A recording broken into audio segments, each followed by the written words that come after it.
All right. Seems we are live. Can you guys can you guys see me?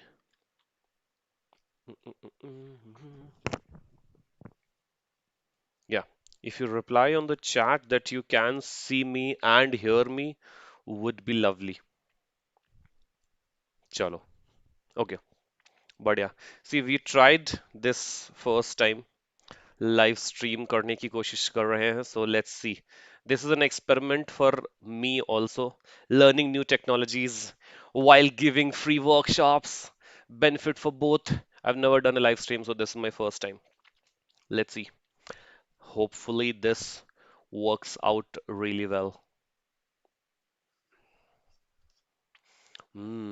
This is gonna be very different for me too, by the way.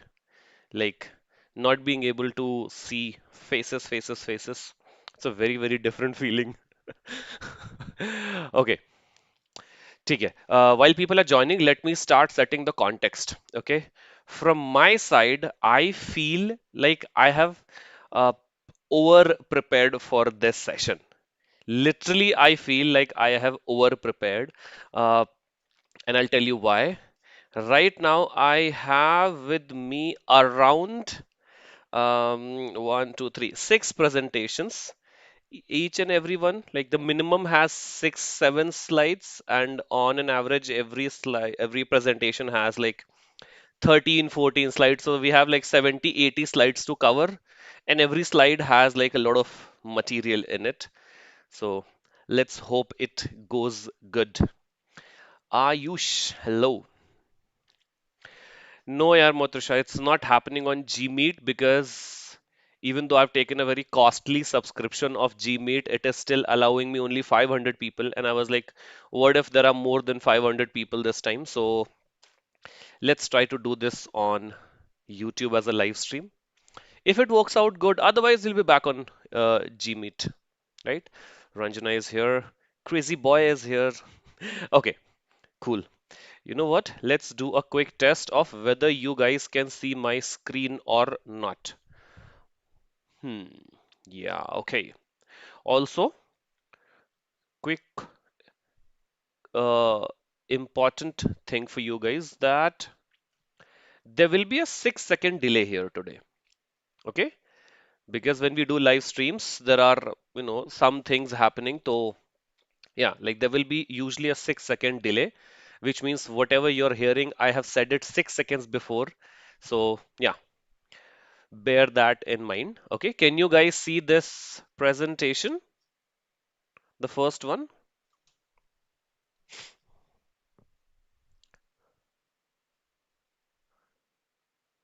What? Please explain yourself there. There are so many new joiners. Me? Explain myself, meaning? People don't know me? You want me to introduce myself? Sure.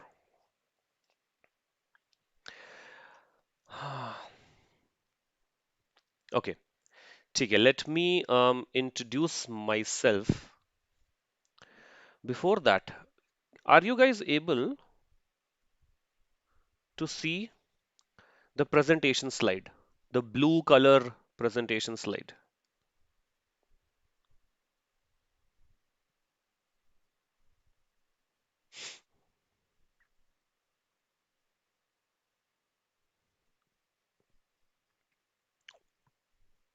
Hmm.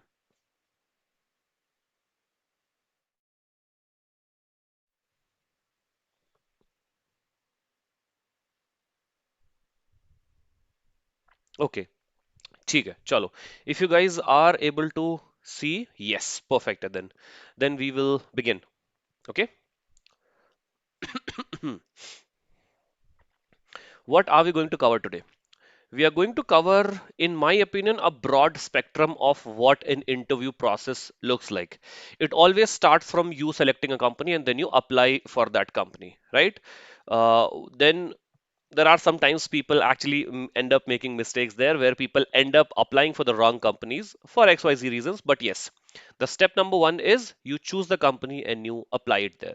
Then every company has a different set of interview rounds, right? So there's an interview process. There is a standard in all the good companies, but different types of companies have different levels of processes. After that, once you're in the interview, there are different types of questions that you guys are being asked, and then there are different ways to answer those questions, right? After that, there are yeah, I'm assuming you do everything and then you have done the interview process completely. Then in the middle of that interview, you'll also be given a design assignment. A lot of people make mistakes there, so design assignment is also important. After that, once the design assignment is also there, then you end up going through a whiteboarding session sometimes or other rounds of interview, right?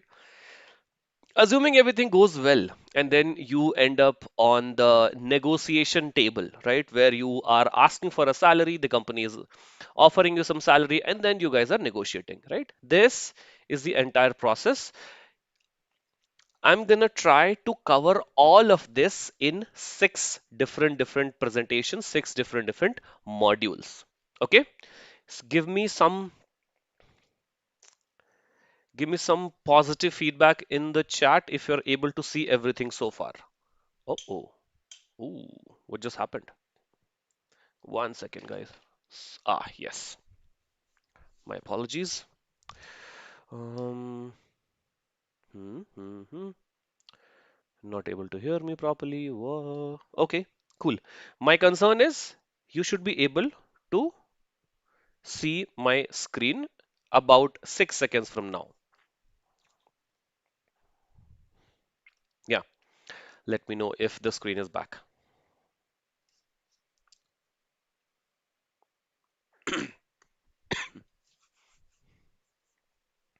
Hmm. Yeah, I keep on switching between my face uh, and the screen, so chill. Okay, the important thing is the interview process actually does not begin when you see an opening online. The interview process actually begins by you knowing yourself properly. And that's a big mistake that most people make. They don't understand themselves properly and then they just jump on the interview process, right? That's why the first module is going to cover how do you know yourself first before jumping into the interview process.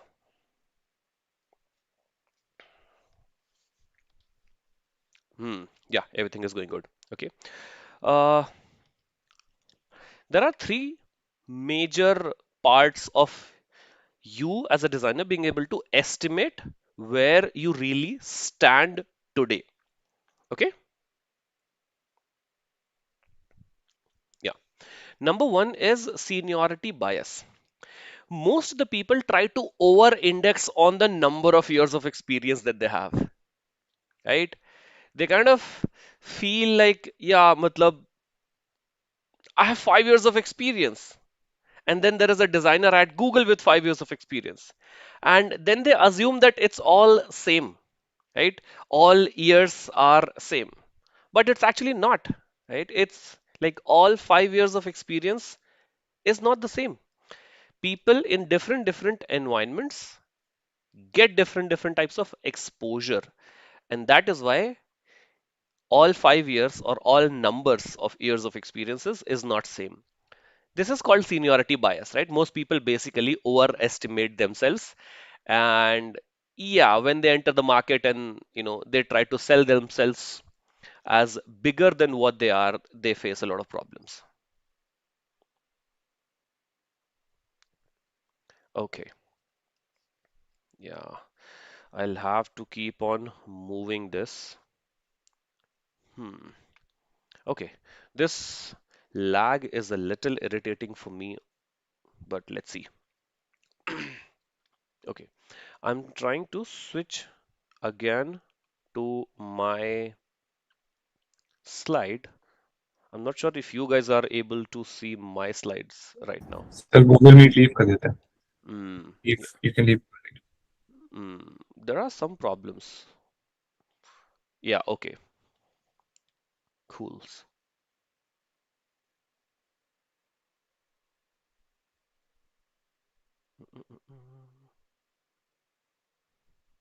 One second, guys, I'm taking a pause just to make sure that I'm seeing everything correctly. Yeah, okay. Okay, yes, everything is correct. I was scared for no reason. Cool. Let's begin now. So, number one thing that you need to address is your seniority bias. If you have more than 3, 4, 5 years of experience, but you've not been into good companies, the industry would not really consider you as a top tier designer, and you need to realize it.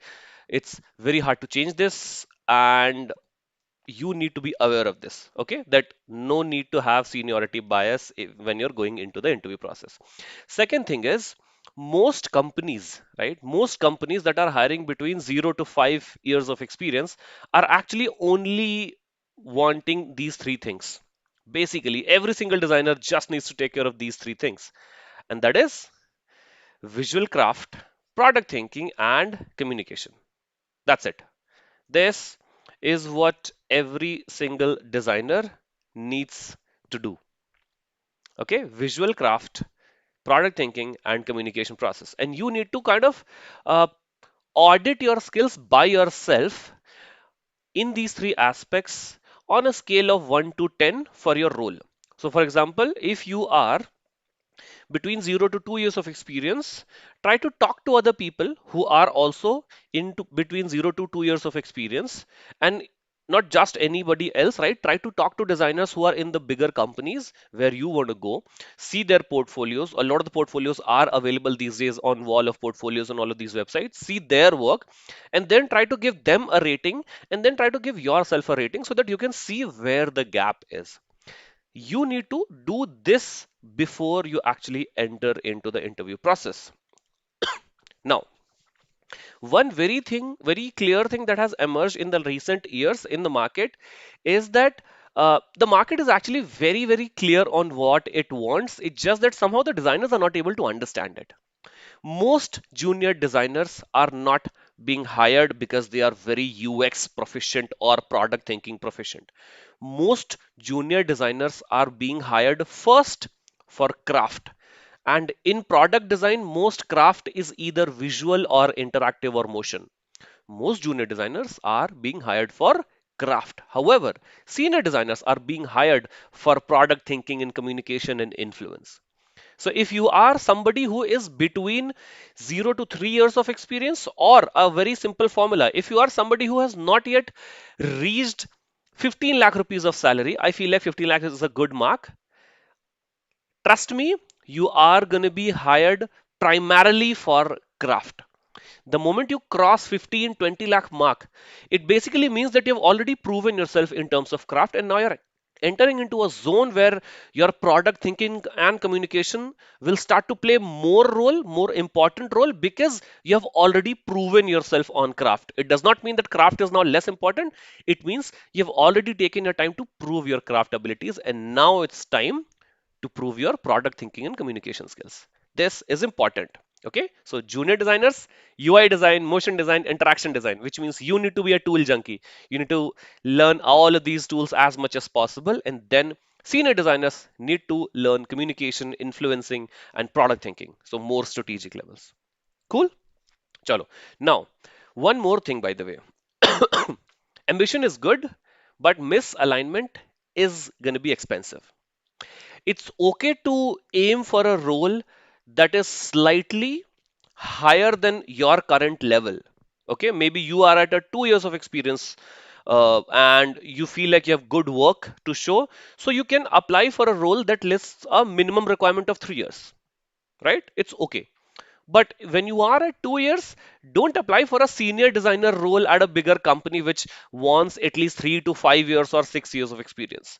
Chances are that's a very big stretch for you, and you will not be able to, clear that round, because again, companies know what they're looking for. So No need to embarrass yourself or no need to just waste your time, right? Because there are plenty of opportunities available at all levels, and that is why have some ambition for sure. Always up aim for slightly higher where you are, but don't just apply for a lead designer or these roles even when you have just 2 3 years of experience. That does not really play out well. Okay, so a healthy stretch is good, but misalignment, no. Now, how do you understand if you are misaligned? It's like, assume even if you go into a role, even if you somehow manage to hack the interview process and manage to enter the role, you would start to feel that struggle from day one, right? You would be expected to know things that you don't know yet. You would be expected to do things that you have not done yet. And if that happens, that should be a good reflection point, right? Also, even during the interview process, right, you would be asked things, right, that you have not performed in your current role. If you see it that, oh my God, you know what, the expectations of this role are actually so heavy and I have not done any of these things, right? It's a good reflection point that, you know what, maybe I'm applying for slightly higher roles. Maybe I should lower my bar just a little bit so that there is better alignment between me and what the job is asking for. Cool. Now, there are a few questions that very rarely anybody is asking themselves because most people don't have clarity that they even need to ask these things or not. Let me put it here for now. Yeah. And that is number one, do you want craft or do you want more influence? If you want craft, you need to go to a company that values craft and gives people time to mature the craft. If you want influence, you need to, number one, wait a few years to reach a good level, and then you need to go into a company where there is more structure in the process. Because in chaos, everybody is just executing. In startups, very hard to build influence because people are more focused on executing. But in corporates, it's easy to build influence because the design process happens slowly, right? Then ask yourself, do you need structure or do you need autonomy? They are different, right? when you when you crave structure, you would have very clear KPIs, you would have very clear objectives and tasks that you would be assigned, and there will be very clear expectations, right? In these scenarios, because everything is clear, you might also get mentorship, right? Because you are an intern, there is a senior designer, then there is a lead designer, design manager. The structure is very clear. So you are reporting to a senior designer who's clearly responsible for your growth, these things. Or you want autonomy. Now, when you seek autonomy, you basically want to perform slightly beyond your levels. Meaning, even if you're an intern, you want to perform higher, right? You want the flexibility to choose a project of any scale and just deliver it. Now, this is an important choice that you also need to make before choosing the company. Next, day-to-day reality. What would your day-to-day look like if you go into that company is a very important question that you need to know, either before applying or before joining that company, right? During the interview process, you need to figure out what is your day-to-day going to look like. In Zepto, our day-to-day looked really different from how my day-to-day looked like at PhonePe. At PhonePe, we were very strictly following this 8-hour work policy because we had a very mature design process and culture. Sorry, at PhonePe, right? But at Zepto, there was a lot of chaos because we were chasing speed and we were kind of aligned on the speed, so we were able to deliver it. But my day to day looked really different. I had 8 hour work days versus 10 to 12-hour work days. But you need to know, when I went into Zepto, I knew what my day to day would look like. When I was at PhonePe, before applying, also, I had talked to the team and I knew what my day to day would look like. Lastly, you need to know this answer to this. If things don't work well in the first 18 months, or let's just say what could go wrong that I would have to leave this company within 18 months, within 1.5 years. Most people don't ask this question to them, right? But if you ask this question to yourself while applying, right? Or if you have people there, you can ask them and then try to figure this out. Or even in your early months in the company, if you figure this out, right? Which is, what are the things that are going wrong? And if they're not solved, I would have to leave before 18 months, right? It could be the company is not on a good trajectory, right? It could be their business is falling. It could be that their business is growing, but their users are still complaining. It could be that everything is going on, but the company is doing something shady. It could be that company is moving too slow. It could be the company is moving too fast, right? A lot of things, but it's important to have an answer to this. Now, let me kind of summarize this, which is what should you seek at what level? All of you who are between 0 to 2 years, you should first seek mentorship, and you should seek design teams that are slightly mature. But I know also that most mature design teams in India are not really hiring interns these days because they have also gone into that growth phase. But try to seek some level of design maturity when you're a young designer. Meaning, if you're joining a company as an intern, but there is no other designer and you're the only person that's going to join there as an intern, chances are you're not really an intern, you're basically just cheap labor for them. Right? They did not even have money to hire any other designer. That's why they hired an intern. And this is a very important thing that you have to ask people every time you apply for an internship. Ask them how many other senior designers are there. And if they tell you that, you know what, we don't think we need seniors, blah, blah, blah. If they give you any shady answer, you should know that this is gonna turn into a disaster, or this can basically turn into a disaster, right? Because that company is just dependent on interns to actually do work. And, you know, you may not really get good mentorship. You should also chase fast feedback loops, by the way, as a young designer. As a young designer, it's okay to work in a startup because in startups, you do get fast feedback loops, right? Which is you build something, you launch it, success or failure, very quickly learned, and then you reiterate. Okay, so you can chase this. In summary, basically at the junior stage, you should chase learning velocity.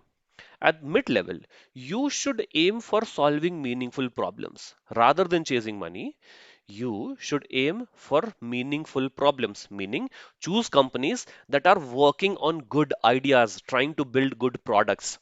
There are a lot of shady companies. Personally, I find all of these fantasy gaming or real money gaming companies absolute horseshit. I feel like they are an industry that should not exist, right? But I feel it for myself. I never criticize those designers, but for me, I'm never going to work in a fantasy gaming company or in any of these gambling companies because I believe that's a meaningless thing to build, right? So you can also set your parameters similarly and then choose meaningful problems where you gain cross-functional exposure, meaning you won't be a designer who is just printing screens. You would be a designer who would be collaborating with PMs and developers or marketing sales and then trying to come up with meaningful problems to solve. Okay, you need to find room to grow here. So at the mid level, you need to find a room to grow. Now, when you're going to senior level, at senior level, which is more than 5 years, you should be aiming for roles that prioritize product strategy. If you're not working in a company that is prioritizing product strategy they are basically an agency and they like client ने बोला करने का तो करने का फिर आप अपने करियर को like you are basically killing your career ठीक है you will never be able to build like solid product thinking understanding if you are at a 5 years plus level and you're still just doing client work blindly. Okay, you should also be aiming for team building, meaning you should be aiming for roles which are gonna allow you to participate in the hiring because it's been 5 years, right? Now is the time that you should start getting a taste of hiring so that you can also, and because by the way, hiring is a two-way thing, right? Sometimes while hiring other people, also you realize that, oh my God, I did not have this skill, right? So it's like hiring is a very, very good opportunity to grow. And the moment you're touching 5 plus years, you should be in a company that is definitely allowing you to hire people. And I think around 5 years is the time when you should also start prioritizing compensation. First 5 years be right. Even if you are struggling for for a medium compensation salary for the first 3 4 years, it's okay. But the moment you're nearing 5 years mark, salary should be your priority or one of the priorities. Cool. Chalo. Now let's summarize this, and we will basically, this will be part one, and then we'll take a 5 minute break and I'll see if I have any questions here. So what's the summary here? Number one is knowing yourself, right? Knowing yourself first, knowing where you are, knowing what you should seek based on where you are, and knowing where you should be going and where you should not be going is the correct interview strategy. Interview strategy is not making an Excel sheet and tracking companies there, blah, blah, blah. No. Interview strategy is not finding secret sites where remote jobs are being posted. That's not interview strategy. Interview strategy is you knowing yourself, know your actual skill, know what you want, and know what you cannot compromise on, which is what's your non-negotiable. Okay, now let me take a few questions. Also, I know तुम लोग YouTube पे जब when you guys are watching a stream ना, तो you guys just keep on धड़ धड़ धड़ धड़ धड़ धड़ chat ही करते रहते हो. There is so much yet to come. This was the smallest slide. Other parts are way more heavier. That's why I'm saying ke just chill out on the chatting. Yeah, questions please. Do you recommend against service-based companies? For anybody who is a self-taught designer should spend 1, 2, or up to 3 years in service-based companies. After that, don't leave. Even if you're working in Accenture or any other service company that you love so much, after 2, 3 years, no. And if you're a designer who has had good design education, after that, I would say 1 or 2 years is good enough for you to, work on service-based companies. The growth happens in product-based companies. And I'll tell you this, I know people who are kind of directors of design in service-based companies, and even they are not happy. Okay, they're at 10, 15 years of experience and they're also not happy there. And I know multiple such people. Okay, service based companies are not good for designers, they're good for clients, they're good for a business. What often it happens that one design role is required to do video editing. भाई ये जो video editing वाले role है, they are not designer roles, they are basically chandu people, who have their tiny little company opened on some nukkad in Noida or Jaipur or whatever, right? And they are hiring for a designer. They're not really companies, they're basically shops. ठीक है, avoid them. Run away from them. You get a bootstrap company offer but it's not funded, so no salary guarantee, but the product idea is great and can become big. What do you mean no salary guarantee? There should be some salary, at least there should be some salary. Otherwise, because imagine this, you're not here to build other people's dreams. Okay, so if they can't give you salary, ask them to give you equity, not ESOPs. Equity. Equity is permanent stake. ESOPs are like it will go away the moment you, if you leave too early or after the vesting, after the 9 years period is done, right? Aim for equity. They'll be like, ठीक है, I don't want too much salary. Give me bare minimum for my rent and food, but give me equity documented. ठीक है? It's okay to work in such companies. New to design but have 5 years of experience. How should I position myself? Position yourself as a beginner signee. If you're new to design, you're basically new to design. You're at zero level. Should designers work in remote job with 1 to 3 years of experience? If you want to grow heavily, don't. If you want to grow heavily, work uh, in-person roles. You're an intern in cyber company, no mentor for me. So what do I do? Should I leave the company? If you feel like you're not learning, you should leave the company. Simple. If you're not getting money, I think in one of the previous streams, my friend Manav shared this formula called MONK, right? Money, ownership, knowledge, and networking, right? MONK, networking and knowledge. At least three. He said कि if you're getting at least three, you should stay in that company: money, ownership, knowledge, and networking. If you're not getting three, at least, no matter which company you are, even if you're at Google, leave. how to self-evaluate our projects and on what basis should we be creating craft-heavy projects like vibe coding one or concept projects? I'll tell you. एक बात बताओ यार. I find Motasha, yes, Motasha. The thing is that Motasha, एक बात बताओ यार. You're going to be making decisions for somebody else, and somebody else's business is going to be dependent on you, right? And you're still confused about how do you estimate yourself. If you can't estimate yourself, if you can't solve your problem, why should I be paying you a lot of money to solve my problems?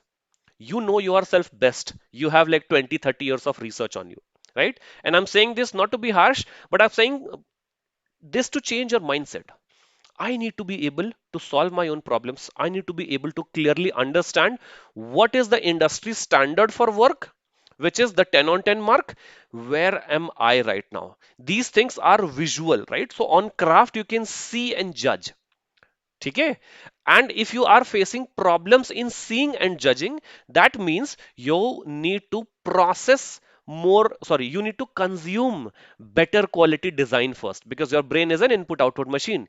If you consume a lot of good design, your eyes will be trained to spot good design. Then it will become even easier for you to spot the level of your craft and other people's craft. ठीक है? But important is you need to take this very seriously, that you're going to be a problem solver for somebody else, which means you should be absolutely with 100% certainty be able to solve your own problems. Okay, बहुत सारे questions है तुम लोग के पास में. I'll take one more question and then I'll come to the stream again. Also, by the way, guys, if I can't take your questions, make sure to give it to me on Instagram. ठीक है? I've been more than a month since I joined service-based company and haven't got a project. What should I do? I have 3 years of experience in design agency. Guys, leave.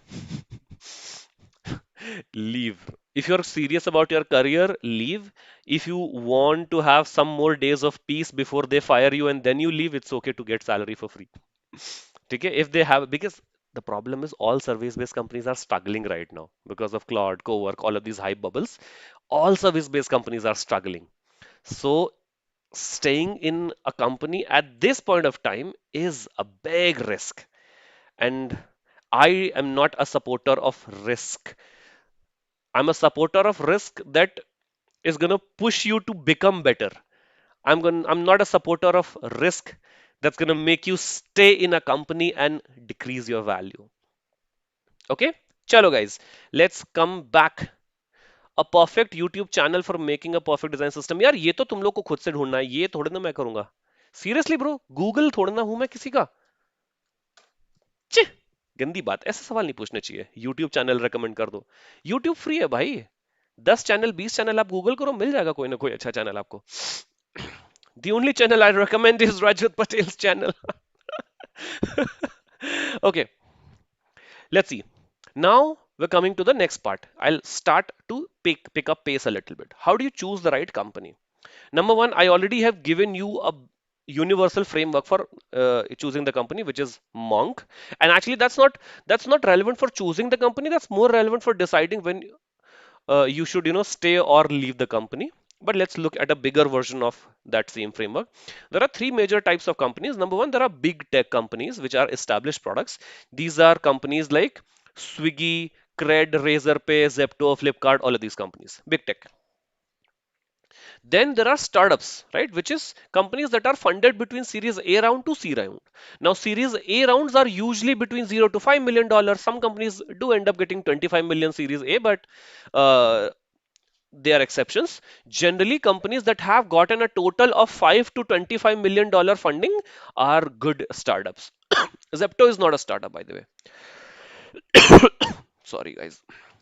Now, and then there are these companies like, in-house or corporate, basically that have in-house teams or corporate companies. These are basically, ICICI Bank, Kotak Mahindra Bank, HDFC Bank, Wells Fargo, and JP Morgan, like these bigger banks, all of these companies. Okay, McKinsey, all of these companies, Boeing, they have designers. Okay, so in general, there are these three types of companies. I don't consider service-based companies good. So they're just for giving your career a break. So yeah, fourth category would be service-based companies, but I haven't gone there. I don't want to go there. so I'm removing them from my criteria. These are the three the good kind of companies where you can grow, and all of these have their own benefits. Now, when you're choosing, right, the first thing that you need to avoid is, oops, let me isco remove. Yeah, the first thing that you need to avoid is brand name trap. Sometimes chasing a good brand name is good, sometimes it's not. Okay, now let's look at what are the goods and bads of choosing a good brand name. Number one, in most good brands, yeah, in most good brands, you see very mature design systems and processes, which is a good thing, right? You also see that they have a very structured product development process and they have a lot of depth in their work because they also have a scale. For example, PhonePe is serving like a 600 million, which means 60 crore people audience. So anybody working in the PhonePe consumer app is gonna have a lot of depth because they're serving products on scale, right? But in these companies, because there's more depth required, you cannot have depth in multiple areas. That's why they value specialization more over generalizations, which means these companies which have big scale are more likely to have very specific roles. One person UI designer, UX designer, interaction designer, motion designer, researcher, right? Because they want specialization. Now, because of specialization, right, there are more people who are doing small part of the design process, which means the decisions will be slower. And in these companies, we do what we call design by community committee, which is basically a lot of people are designing. Okay. Now, uh, one important thing about these companies is that because there are so many people part of the same product development cycle, there's limited ownership, right? You can only own UI or UX of a part of a feature. Somebody else is owning interaction, motion, somebody else is owning the strategy part of it, right? Analytics is owned by somebody else, research is owned by somebody else. So you have limited ownership. Now, generally, in these companies, you are a small part in a big machine. So if you're okay with it, it's good. I believe as you move higher into a career, you should not be like, chasing too much drama in your career. So it's okay to go for bigger companies with small and mature teams. If you get an opportunity in between, it's okay to try and come out. But yeah, don't just settle in big companies where everything is slow, right? That takes a hit on your skill set. Now, very important uh, about ownership. A lot of companies have very high ownership, okay, but there's also very high ambiguity. What does it mean? That means you will go into a company as a designer. They will be like, sir, from today onwards, you are responsible for this entire product. You'll be very happy. Oh my God, this entire product is my responsibility now. But then there will be very high degree of ambiguity. Why? Because now you own it. Okay, you have to be the person to collect all the data, all the information, all the context, all the alignment. And if you don't get it properly, you will be designing with very okay. So it's like a double-edged sword. High ownership always comes with high ambiguity. And if you are not somebody who can intentionally choose or create clarity, it will be problematic. Okay. Now, good things is that if you're good at your job and you get high ownership, you can own things end to end and you can control the speed, which means you can also start to deliver impact from day one. Okay? But the problems are a lot of the times there is no process because you are the person doing everything, right? You are part of the process or you are the process. Okay? And in teams that give high ownership to single people, they want to move really fast. That's why they want to have one person to do everything, right? Which means there will be a lot of changes, frequent pivots. Okay, one day you're doing that, another day you're doing that. which means you need to again be prepared for it. Also, when you seek high ownership, you should know that there may or may not be good mentorship. ठीक है? That is why they gave you ownership even at the young stage. कि भाई you do it because they know that there's not a lot of people who can take leadership and give you mentorship. ठीक है? So it's like there is a positive and there is a negative. However, the good thing in working in high ownership environment is this. You get portfolio worthy work really fast because you were the person designing, right? Designing everything. And all the projects basically went through you. So in very small time, you got to build a lot of good features, got a lot of good feedback from the industry, works out in your favor. Imagine designers who entered in Zepto about 2.5 years ago and have stayed till now. They have so much work to show in their portfolio that most of us would never be able to create in our lifetime. They will have 10, 20 projects, all high impact. But this all happened because they entered into a high ownership, high ambiguity environment, but they tried to solve this ambiguity. Now, so again, choosing companies, know what this company is going to provide you. Is it a high ownership but high ambiguity environment? Okay. Now, the underrated option, that is corporate teams basically. Okay. All of these bigger corporate teams, right? These McKinsey, Wells Fargo, right? These teams, they have a lot of good things in their favor, which is they provide you a lot of stability, right? They have slower pace because they have legacy systems, so they're not too chaotic. They want to move slow but steady. Okay. Plus, uh, they value stability a lot, right? As I said, so they have like a lot of good things going on in them, right? And it's not absolutely bad to settle for a corporate because there is product design happening, right? It's not service based. However, important is their design is not treated absolutely essential because they're like, "Hey, we have been working for 100 years, right? There was no design then. Our company has survived. So design will only be treated as an extra service. And that is why design will be given limited creative latitude or limited creative flexibility. ठीक है? And that is why uh, kind of a double-edged sword here too, right? If you're seeking this, good. If not, be a little careful.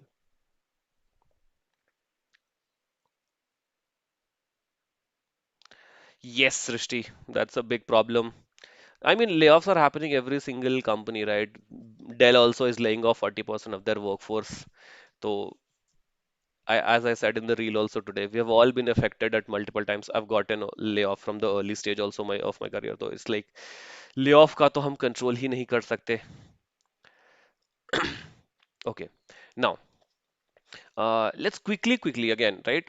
We are shortlisting the company. You're getting a JD. Let me quickly tell you uh, what are the cool things that they write in the JD and what it means. Okay. And quick recap. Okay. Before this, we understood you can be you can be caught up in a brand name trap, but sometimes it may work out in your favor. There are goods and bads about chasing a brand.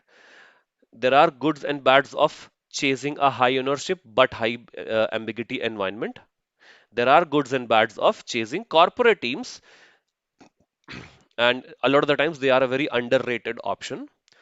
Now, oh, I put in two slides. Yeah, okay. Let's quickly see how do you read a company's design culture also. Okay.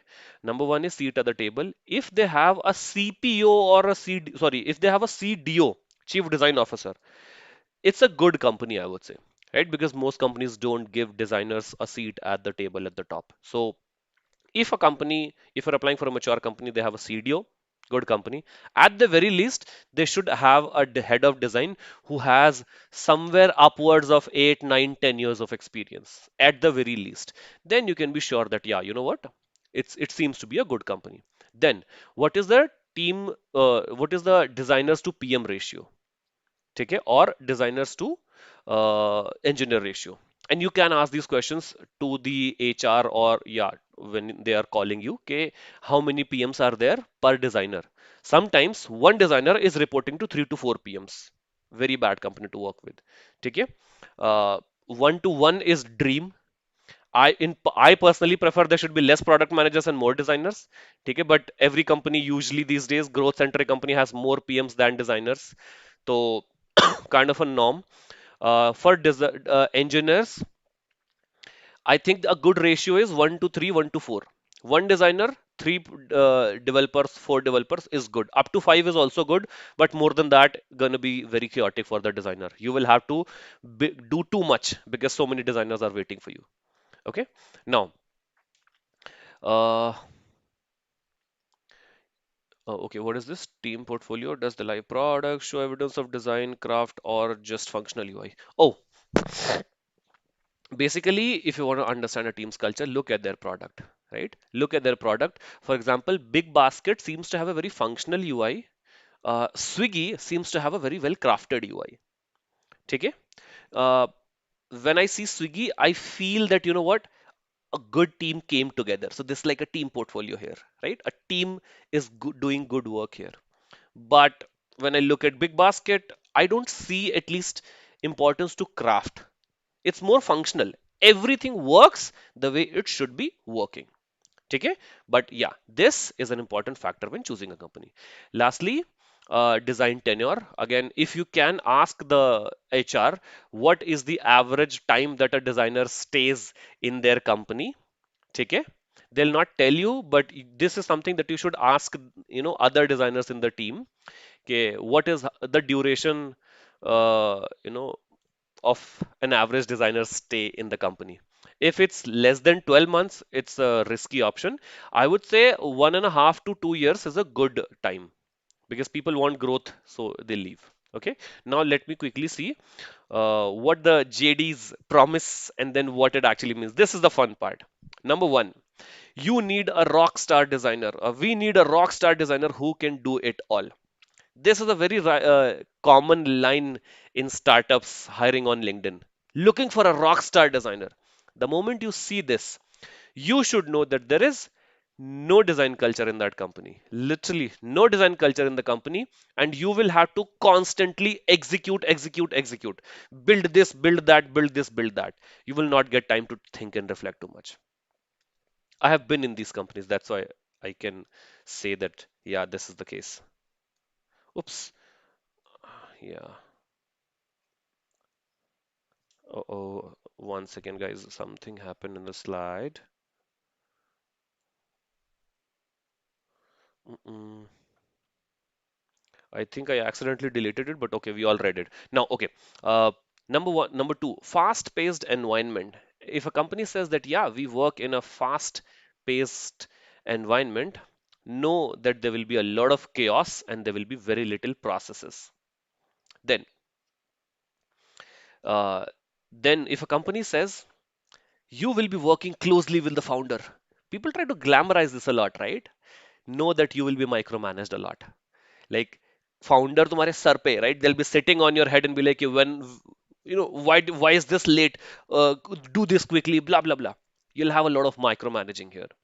ठीक है? Sometimes, if the founder is good, it can turn out to be amazing, but most of the times it becomes extremely, extremely micromanaging. ठीक है? Oh, I think that interaction is some risky. Oh, the hell is this, man? What is this happening? Sorry, guys, I did not know Chronicle HQ had this feature. Okay. Salary range is absent. Yeah. If a company during the interview process is basically trying to lowball you, right? They're like, yeah, we don't have a range. We don't have a range. We are flexible, right? They are basically afraid of giving you a range. That actually means that they're trying to get somebody at the lowest possible price for the highest possible skill. Not at all a good environment to work. Okay, no matter what you give them, they will always try to lowball you. Like you tell them, ki, you know what, I am at a 12 lakh rupees salary, I'm looking for 16. They'll be like, you know what, can you come at 12? We'll give you ESOPs, we'll give you exposure, blah, blah, blah. Then lastly, if there is no mention of research, strategy, or systems in the job description, extreme chaos. You should know that Design, they're basically treating you like a design printing machine, more uh, and less like a strategy or a team that brings some additional value. They're more like a, we know what we want, you come, you just design it. Okay? Be very, very careful when you see these terms in a resume, in a JD. Now, how do you find the truth about a company? And again, if you're applying for really, really small companies, chances are you will not be able to find this truth, right? For really, really small companies that are open or every nook and corner. But let's try to do our best. Number one is try to look at the designer profiles. What are their titles, right? How long has has that person been in that company, or yeah, where were they previously, right? Where they did, if somebody has left from that company, right? Where did they go next? Try to see all of these things. Then, uh, yeah, once you get this information, right? Try to try to audit that information and see, does it look like this company values design thinking at all or not? That's your goal basically, right? If a designer was there and then they went to a bigger brand, chances are they did good work. That's why a bigger brand accepted them, which means they had good design thinking. If they went into a parallel brand, basically means the culture was bad here, but the other brand gave them more money, so that they could get their expertise from this company, so they went there. And if they went to from one unknown brand to another unknown brand, basically the designers are also struggling. Okay, that's my hypothesis, by the way. Now, uh, filter for recent posts only. Oh yeah, their LinkedIn posts also can actually tell you a lot if they have been posting. Right, the kind of content they are posting tells you a lot about how they're valuing design. Okay, I do this a lot. I look at companies' LinkedIn pages a lot. If they only post like cliche stuff, I know that they're just doing it to maintain their presence bare minimum. For me personally, it's not a good indicator. Then, if a designer has left there in the last 6 to 12 months and you get to know about it, and yeah, like, oh shit, I think I removed the question. Text them and ask them the reason why they left that company, right? If you're able to get an answer from them, ask them more. Tell them that you're about to join it, but you're coming from this and this company. Is it a good thing to actually join this company or not? Cool. Now, let's move here. थोड़ा सा nerdy हो रहा है, ठीक है? But let me know if this becomes too nerdy. I'll cut it short. Let's say uh, you're trying to do this research, okay? The goal behind all of this research that we're just talking about is, rather than applying to every company on LinkedIn or any other job portal on Naukri or blah blah blah, right? Rather than applying to any of these random companies, I want you to do all of that research like your life depends on it.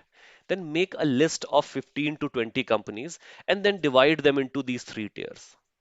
I am even more specific. So in one season, I never applied to more than five, six companies. But I know that I have earned some privilege after these many years in the industry.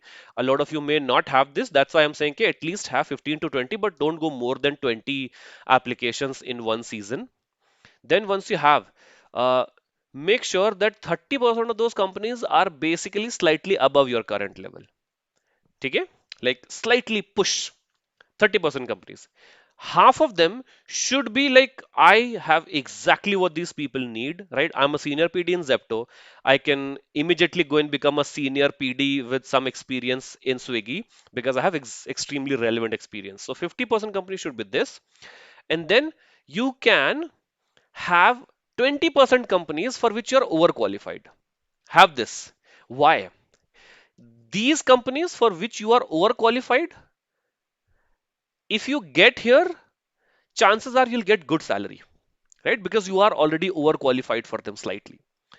Uh, that good salary that you might get here or good offer that you might get here is going to help you negotiate with other companies because you already have a good offer. Also, these companies become your safe space for practicing questions in the interview process. I usually try to always start with these companies. I'll apply for smaller companies, give 2, 3 rounds so that I get into that zone of practicing. If I end up getting an offer, I might join if I really like the role and what they're offering me, or at the very least, the offer that I'm getting from them, I can use it to negotiate. ठीक है so 30% slightly above your current capacity, 20% below your capacity, and 50% for which you are an exact match. I have applied this strategy, and personally, even though I apply for very less number of companies, 4, 5, 6, I have a success rate of 90%, right? Because again, I have already done the due diligence, right? I have removed all the companies where I would not like to work. That helps me conserve my energy and apply into every interview process with much more intention and care. Okay, and that's where we are ending right now, which is you need to apply with intention and not volume. People who are successful in job roles basically are not successful because they were applying into 200 companies like comic girls here. क्या user name है तुम लोग का यार guys? But people are successful because they were very intentional about it. They knew the company, they tried to understand the company, the culture, the people, right? And then they applied to them with more intention, more clarity, better proof of work rather than just hitting application. Nobody gets into Google by applying into 200 companies. You get into Google when you apply for Google, Microsoft, and these companies at that level and prepare for it. So yeah, that's a summary, right? Know the company archetypes or different types so that you can decide where you want to go. Use the matrix to understand the design maturity of the company, which we have already shared. Read the JDs carefully and make sure to filter all of these bad buzzwords that people write that are sneaky. Research a lot deeper into the company culture. Okay? Don't just go to Glassdoor and find their reviews. Try to find their current employees, ex-employees. Okay? And then try to have discussions with them. Then build a list of companies and then take a time of like 3, 4, 5 months and see wherever there is an opening, apply deliberately. Okay? That is the end of part 2. Now, with the speed that which we are going, I think it will actually become 3 hours. So let me take 2 minutes now again and see some questions. Uh, yeah, I'll be reading questions, guys. So, okay. Kanishk says, I have 2 years of experience as a visual designer. Which company should I apply to? I've noticed big tech companies are frequently hiring UI, UX designers. Should I pursue this? Again, Kanishk, I have given you a framework. Now you're supposed to use the framework and make your own decisions. If you have some relevant experience as a visual designer, visual to UI UX, not that easy, even though as a visual designer, you might feel like that it's easy for you. You have to be good at product thinking. If you're good at product thinking, I would say it's okay completely. In fact, encouraging you to apply for big tech companies.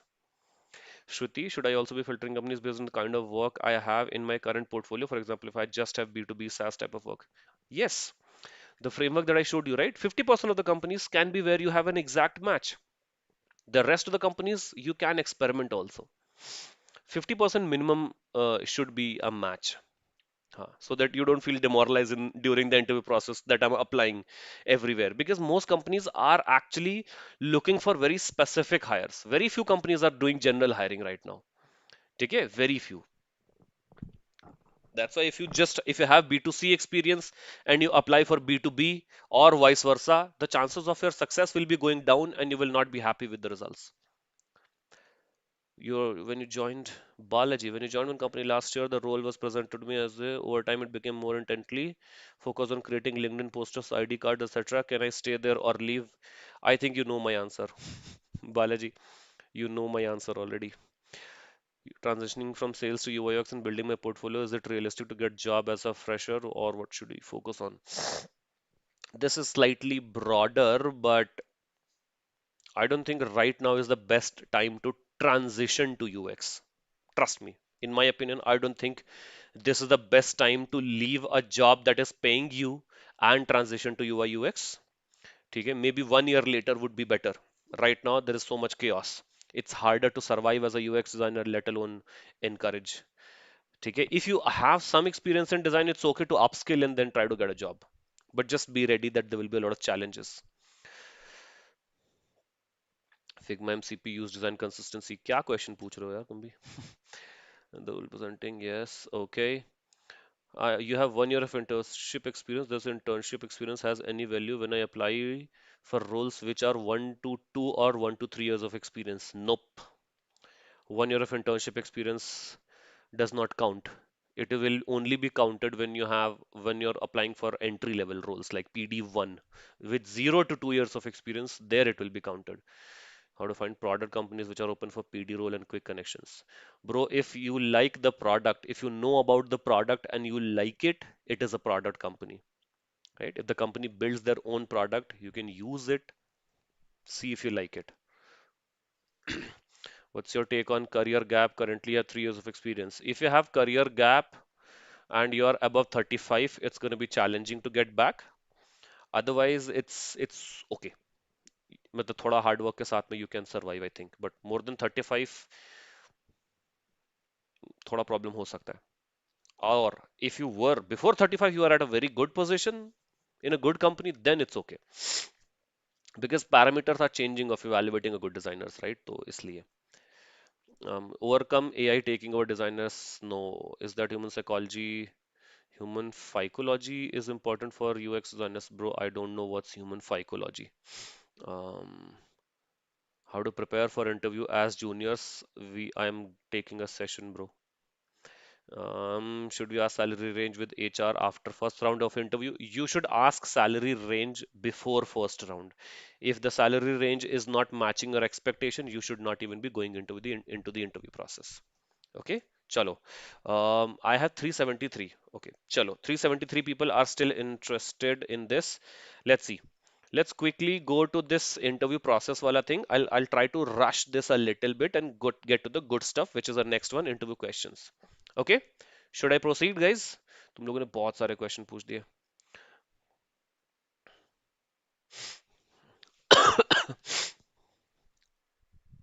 Cool. चलो.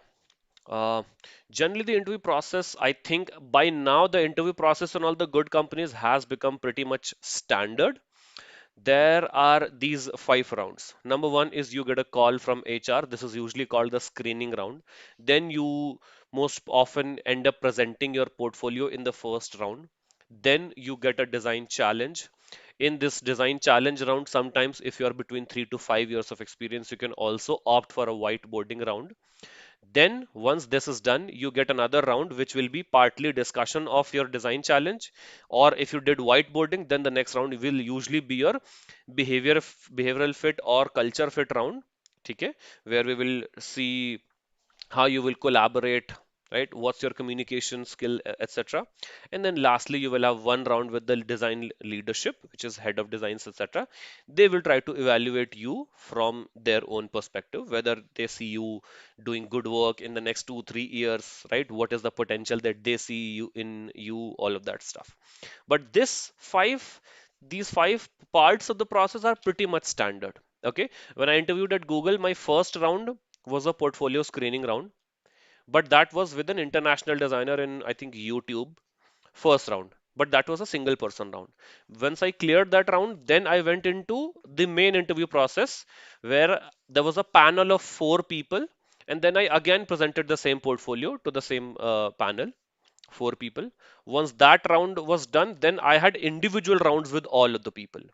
Okay, so one round was my hiring manager round, one round was with the developer because I was applying for a design systems position. Then after that, one round was contextual thinking round, and then other round was, I think, stakeholder collaboration and communication round. So like so, right? So there were like 6 rounds in total, but the category of rounds is pretty much similar. Okay. Now let's quickly understand what are people looking for in this. Okay, the HR round or the recruiter screening round. Okay? Every time you get this thing, the recruiter will say that they are just, trying to, can we have a quick call?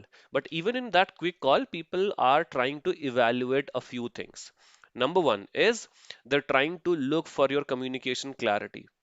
ठीक है communication clarity, not just कि are you able to communicate well, but the communication clarity on are the expectations aligned between them and you, and also are you able to communicate it to them properly, right? uh, is the role aligned, are the salary expectations and notice period etc aligned? After this, they're also trying to check your confidence and coherence. Every company has a certain bar of the kind of people that they would like to work with, right? So they're also trying to check this. Second is they're trying to see if you have some vague expectations and you're giving some vague answers. A lot of the times HRs will ask you, can you just elaborate me your previous experience, slightly, blah, blah, blah, or combined with a 2 minute intro, right? In this, they're trying to see if you, number one, can summarize your experience into a 1 or 2 minute window. You not being able to summarize your experience in a 1 or 2 minute window and applying for a senior designer role, big red flag. As an entry level designer or an intern, it's okay. ठीक है, like there is less criticism there, but as a senior designer in that small 5-10 minute call, all of this will be evaluated. So your communication, your expectations, ठीक है, your ability to understand yourself and present yourself or sell yourself under 2 minutes, and then your confidence and coherence skills. These are what's being tested in that round number one. Second round is portfolio round. What is being checked in this portfolio round? In this portfolio round, at different levels, different things are being tested. Okay, one of the things that is being tested at the early stage is craft, as we discussed. Okay, but behind that craft there is some reasoning always, and a lot of the times that's our primary goal, right? Okay, okay, you designed a funky interaction, but why? Did somebody tell you to design, or you felt that, you know what, you designing that funky interaction would actually add some value, and we want to hear it from you? Okay, so this is what we are looking for in the portfolio. If I'm applying for a, if you're applying for a senior designer role, I'm looking for some depth in ownership. How did you, like, did you own this? Okay, did you push things forward? Did you come up with your own tasks? Did you take ownership and you were like, you know what, I think we are going in the wrong direction? Did you influence stakeholders? All of this. Then, when you're explaining this, a lot of the times, people feel very proud in saying, I did this, I did this. But if you're applying for big companies like Google, Microsoft, I believe they would prefer you to say stuff like, we did this, we did that. ठीक है? Why? Because somebody applying for a senior designer role specially and saying I did this, I did that, slightly egoistic, right? Sounds slightly egoistic and may hint that you're not a good team player. ठीक है? तो that would work against you for sure. ठीक है? One check is also that whether you did the work or you were just a passenger. Basically, you were a part-time person in the project, but you made the full case study and made it look like you did it. Okay, this is also what we're trying to estimate when you're presenting us your portfolio, because we know that so many times people present other people's work or partial involvement wala work as their own full-time work. Then what we are waiting for is, did you own your work inside or not, or you have just taken somebody else's work and you're reading from a prepared script? We're trying to always check it. How would it be questioned and evaluated? When I ask you cross questions, you will not be able to explain it. You will not be able to mention any outcome or the impact, and then your answer will be in general shallow. And when I see this, I can easily estimate that this person is showing somebody else's work. Okay? But what will get you through the portfolio round is you being able to explain me the problem clearly, you being able to give me the reasoning behind the entire process that you followed, and then you being able to tell me a measurable result, right? What happened? What was the successful result or outcome or output of this project? This is what I'm trying to understand in a portfolio. Next is design challenge. In design challenge round, there are four important things. The number one important thing that I'm trying to test as a recruiter is whether there is structure in your thinking, right? Structure. Are you clearly able to structure your thoughts and go from requirement collection and understanding and discovery to solution phase, or you're somebody who, when they see an easy problem, they immediately jump to solution? This like summary of problem design challenge round, right? A lot of the times people get easy challenges and then still, kind of mess it up because they were so confident that yeah, they know the problem well and they can solve it, that they just jumped into the solution. But the goal ideally is very different. You should be working on your framing. First, you should be able to reframe the problem in your own words, right? Document your assumptions. Ki, yeah, you know what? I think uh, this, I don't have data, but I can assume. And if I can take this assumption, maybe we should put in these constraints. And those constraints are helping us think about the solutions or potential solutions in this way. Meaning, this is my hypothesis that I'm building based on these constraints, all of these things. So the goal is I'm trying to understand your thinking and the structure behind your thinking. In this, you need to, number one, understand and frame the problem correctly, then take your assumptions, and then based on those assumptions, build a hypothesis. I think this might solve the problem, rather than saying, ye to ho jayega, this will be done, right? And then explore a lot of solutions and then present me the reasoning behind the solutions. That's like the design challenge round. Behavioral interview round is more of soft skills ka test, right? How do you handle conflict, ambiguity, and failure? Do you have some self awareness, right? If you create a if you end up failing, are you going to take accountability of it? If your junior fails, are you going to blame it on him or take it on yourself, right? Then in the behavioral round, a lot of the times you will you'll get very specific questions. For example, can you recall a time where you had a disagreement with a product manager and how did you resolve it? This is the kind of questions you will get in a behavioral round. Okay, I got asked this a lot in Google.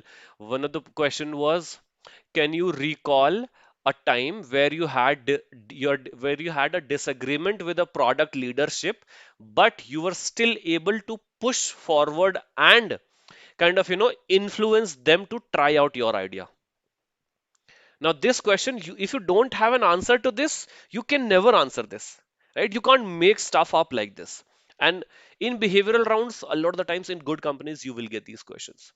Okay? So the goal is to check how do you handle conflict, ambiguity, and failure, whether you're doing blame shifting, right? You're giving vague answers. Then, do you have accountability of your own work and your team's work or not? And then, can you cite clear examples, the actions that you took if there is a question being asked regarding that? Lastly, this decision leadership round. Um, a lot of the times, this round becomes easy. Till today, I have only had one or few times when this round was tough for me, by the way, right? Very few times. Generally, for me, it was easy, but when you are talking to a head of design, they're actually trying to test, your strategic thinking and cultural alignment first, because business awareness, some people would like to ask, some people depend on the product managers to test this in the previous round. Then they're very much concerned about seeing, okay, do they see growth potential in this person or not? Right? If I give this person an opportunity, okay, for example, you were a senior designer in a previous company, but now you're being hired for a lead designer. If I give you this opportunity, do you have room to grow? Do you have potential to grow or not? Okay. Uh, Now, I think one of the things that would work in this round in general, okay, I'm going away from these pointers. One of the things that always works when you're with a leadership is, number one, being extremely honest about your successes and failures of your past career. So be very honest about your past experience and be extremely curious and optimistic about the future that you're seeing with the company. A combination of these two helps a lot. Lastly, whiteboarding round. I think we'll have a separate workshop very soon for just whiteboarding. But whiteboarding round is also kind of similar to product thinking round. Just that, sorry, portfolio walkthrough round. It's just that there will be a live problem in front of you, and I would be looking at you and how you think through understanding the problem, breaking it down into sub problems, collecting data for all the sub problems, then coming up with the hypothesis, stitching the hypothesis together, and then eventually proposing a solution. Okay. Whiteboarding rounds are all about asking questions. Spend more time asking questions. In a 45-minute round, I would say spend 20 to 25 minutes asking the questions and collecting information from the interviewer. And then in the last 20 minutes, build a hypothesis and build a wireframe. The goal of a whiteboarding round is never to build a final UI in 45 minutes. Never. It's just about giving you a mock scenario and see how you will navigate it. That's all. Right? So, you following the correct order of thinking during a whiteboarding round is more important than you reaching the correct output. Even if you don't reach the correct output, but you figured out the process and followed the process completely, there are still chances of you getting through this round. Contextual thinking and stakeholder collaboration round. Yeah, this is the same round that I had at Google that I explained you, right? They'll give you fictional situations also. They'll give you fictional situation and be like, if there was this, right? For example, uh, if you and a product manager, right, are working on a highly complex project, and then highly complex and technical project, but you don't have the correct technical understanding, so your product manager is extremely bossy and pushy on you. How would you deal with it? Fictional situation, but now you have to tell them. Okay, this kind of text checks your contextual thinking and also kind of a hint at stakeholder collaboration. Then they would ask you for collaboration examples also, right? Okay, okay, one of the projects during the project, one of the projects that you showed me, right? Was there a time where you collaborated with business people, where you collaborated with developers on this? Were there conflicts? Can you recall a conflict? Can you give me, can you give me an example of that conflict? What happened and how did you handle it? All of these things. Okay? Sorry. Yeah. Uh, okay. Oh yeah. This is a quick breakdown of how this process basically differs from different companies, right? In big tech, you will, sorry. In big tech, you will see that there is a lot of, like structured process and multi-round process, but there will not be long timelines because most big tech companies are hiring very quickly. Big tech, I don't mean Google, right? They're more like corporate for me. So in their Zepto and all of these usually have a very fast hiring process. If you're in a startup, very less structured process, the criteria is also not defined, but there will be very fewer rounds. The founder will be, involved in the interview process, and they will give you a decision within days. ठीक है? In corporate rounds, the culture fit is corporate companies culture fit is really important, right? Really important, very. So, but yes, the feedback loops will be slower and the longer hiring process. For example, people who have been applying for Accenture and TCS, right? You should remember that you would have applied to them there 3, 4, 5 months ago, and then suddenly you would get a call one day. ठीक है, they'll be like, sir, we had your data, can you fill this form, we have that opening again, blah blah blah, right? So like corporates also have like very long hiring cycles. Okay, I think on this screen is where I would end the interview process wala part. ठीक है, and then we'll reflect on it for 5 minutes, which is, yes, Jitendra, 4 months back again in Accenture, exactly. So it's like, what will get you rejected in each and every round of this? And that is, uh, if you're doing this recruiter screening all around, poor communication and not being able to communicate your salary properly is going to get you rejected. Simple. In portfolio round, if you can't take ownership completely of the work and then you can't actually tell them the outcomes of your work, you're rejected. In design challenge round, if you're jumping to solutions too quickly and not paying attention to assumptions and constraints, you'll be rejected. In behavioral round, if you have bad quality work in your portfolio and the hiring manager or the recruiter asks you, okay, yeah, why is the UI not good? And you tell them, oh yeah, sir, you know what, in our company, people don't listen to me, and I wanted to do good UI, but they did not let me do it. It was client's requirement, blah blah blah. If you give these answers, very likely that you'll be rejected. Final round is the leadership round, right? In that round, the most important thing is, if you don't show curiosity, right? If you don't show vision, right? And if they ask you any strategic question also, right? Even if you don't know the answer to it, you don't show strategic curiosity, you're gone. Also, in the final round with the head of design, make sure to ask them questions. Head of designs love answering questions, at least the ones that I have met. They would love it if you can ask them good questions about your growth, how are they maintaining a design culture, blah blah blah, things like this, right? They would love to answer them. Now, this is where I'll pause. Okay, let me take 2 minutes to reflect on this and I will take questions again. I know I cruised through this a little faster, but yeah. What do you think are the reasons for not even getting screening call? Weak portfolio, misaligned portfolio.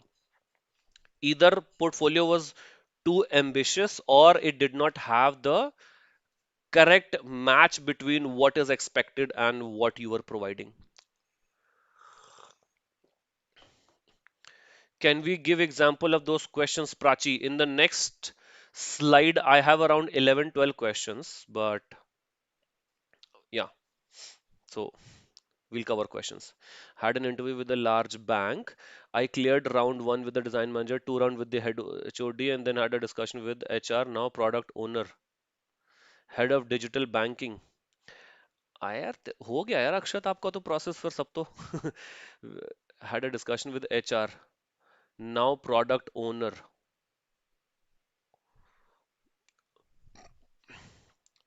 Show strategic curiosity. Focus on showing curiosity, right? That you're so excited. Do some research because it's the last round, I would say. So do some research, go into the round and ask questions as if you have already decided that you're going to come into the company and you have so many ideas that you want to implement, right? Have that strategic curiosity. I think people would love it. Srishti, referrals are only good if the person refers who genuinely knows. Oh yeah, personally watches. So otherwise, referral. I have stopped taking referrals. I have never given referrals of people who are randomly texting me, sir, is there an opening in your company? I'm like, I don't even know you. Referral has a meaning. I can vouch for you. I have seen your work. I can vouch for your skills. Only then referral means. Stop thinking about referrals, guys. Romit, what's my take on cold DM and asking for referrals? Na, na, na, बिल्कुल नहीं. Doesn't work. Nobody gives referrals via cold DMs unless you're a designer from a big company. So, for example, I'm at Zepto. ठीक है, my other teammate is hiring. You're from Swiggy, and you text me कि can you give me a referral? I would be very easily giving you your referral because the fact that you worked at Swiggy is a proof of work, and now I have higher chances of getting a referral bonus, so I would refer you. But otherwise, if I don't see clear credibility, literally no chances of me referring you. Piyush is like, I've only worked in service-based companies. Yes, don't have much quality projects in portfolio with real results as the most companies. Yes, now while looking, bro, I would say if you have worked in service-based companies, from service-based company, it will be harder for you to come to consumer companies or product companies, especially apps and all, without high quality visual work. So if you have really high quality visual design work, then you can come from there to here. But again, if you have worked in service companies, then you may not have worked good high quality visual work. My thing is try for enterprise based companies, right? Enterprise product companies, not Accenture, but more like a, Salesforce and all of these. I mean, Salesforce thoda bada ho gaya, but that line of company, right? Enterprise companies which make their own product and sell it to other companies. That's a closer match for you. How do you navigate projects with heavy NDA restrictions? Kunal, we did a portfolio anatomy 4-day workshop last week and we covered it there. The simple answer is password protect your portfolio. Only share the password with recruiters. Don't apply to their exact competitors. And then remove as much sensitive details from the project as possible. Password protection is mandatory. And then once you share the password with one recruiter, change the password in a week. Tell them they have 1 week to evaluate it, and otherwise you will change the password. Keep on changing. Best time and when to apply for companies like Google, Amazon, भाई जैसे ही opening आ जाए भाई. Loyalty and good projects matter. I don't understand the loyalty part, by the way. What do you mean by loyalty matter? Good projects matter, obviously, and there is no good time to apply to big companies. The moment you see a good opening, apply. I'm quickly jumping. In portfolio, how can I show the impact of an academic project? You don't show impact of an academic project. Most academic projects are supposed to demonstrate the process clearly first. If you have built an app or a website as an academic project, it will be harder for you. If you have built some service design project, right? Uh, or some physical project that you built, there it will be easier for you to show the impact by doing some usability testing. College में भी apps and websites भी आपने किया है तो you can actually do usability testing with your friends or find good audience, the correct audience for your academic project and show the results of usability testing. Nobody is expecting impact from beginners or academic projects. We want process clarity and craft. Best option for junior portfolio, Notion, Framework, or anything else? My pick is Notion. Portfolio anatomy was insightful. Thank you, bhai. You're a fresher. Can I land an intern role in product-based startup or mid-level company? Only when you have very high quality craft. Craft, craft, craft, craft. All consumer companies craft. Internship करना है craft. Craft is the most important thing these days because it's actually getting harder for companies to recruit people with better and better craft. That's why I'm focusing on this. Accenture से कोई खुन्नस है क्या? No, no, यार, my wife works there. It's just that Accenture, Infosys, all of these companies basically hire so many designers but kind of ruin their career. That's why I'm not happy with them. They don't give you good quality projects. They don't, you will never get to know the impact. In fact, you will never even get to do proper brainstorming with these client projects. Then what are you there for? You're not a designer, you're a printer. Chalo, should we move ahead quickly? I am gonna again be fast because I wanna cover everything. I don't wanna skip stuff today. ठीक है? I now realize that I had way too much content. Sorry, planned for today. Ah, okay. Interview frameworks. There are usually 5 types of questions. Number one are origin questions. They ask you who you are and why you design. Then there are process questions, which are basically like how do you work and decide, which is your work process and your decision making skills. Then there are behavioral questions. They try to dig in to how have you handled critical situations in your past. Then there are situational questions. They try to ask around how would you handle like hypothetical situations. These are situational questions. And then there are reverse questions that you can ask them. Okay, these are the 5 kinds of question categories. Number one is this tell me about yourself question. Most people start to rant on this question. When this question is being asked, make sure you have a 90-second alternative, 90-second narrative or 90-second question answer ready with this. This is a mandatory question, so make sure you have it. Okay. My framework for this is this past, present, and future framework. Okay. This is the exact framework I use to write my resume bio too. So, yeah, the answer should not be more than 90 seconds. Make sure to prepare it. Start by saying where you started design or how did you discover design and like what shaped your design thinking, right? What has been the instrumental milestone in your journey so far? Then tell them what are you doing at your present. So basically, whichever company you're at currently and what are you doing there. And then you can also tell them what is it that you're looking for in the future.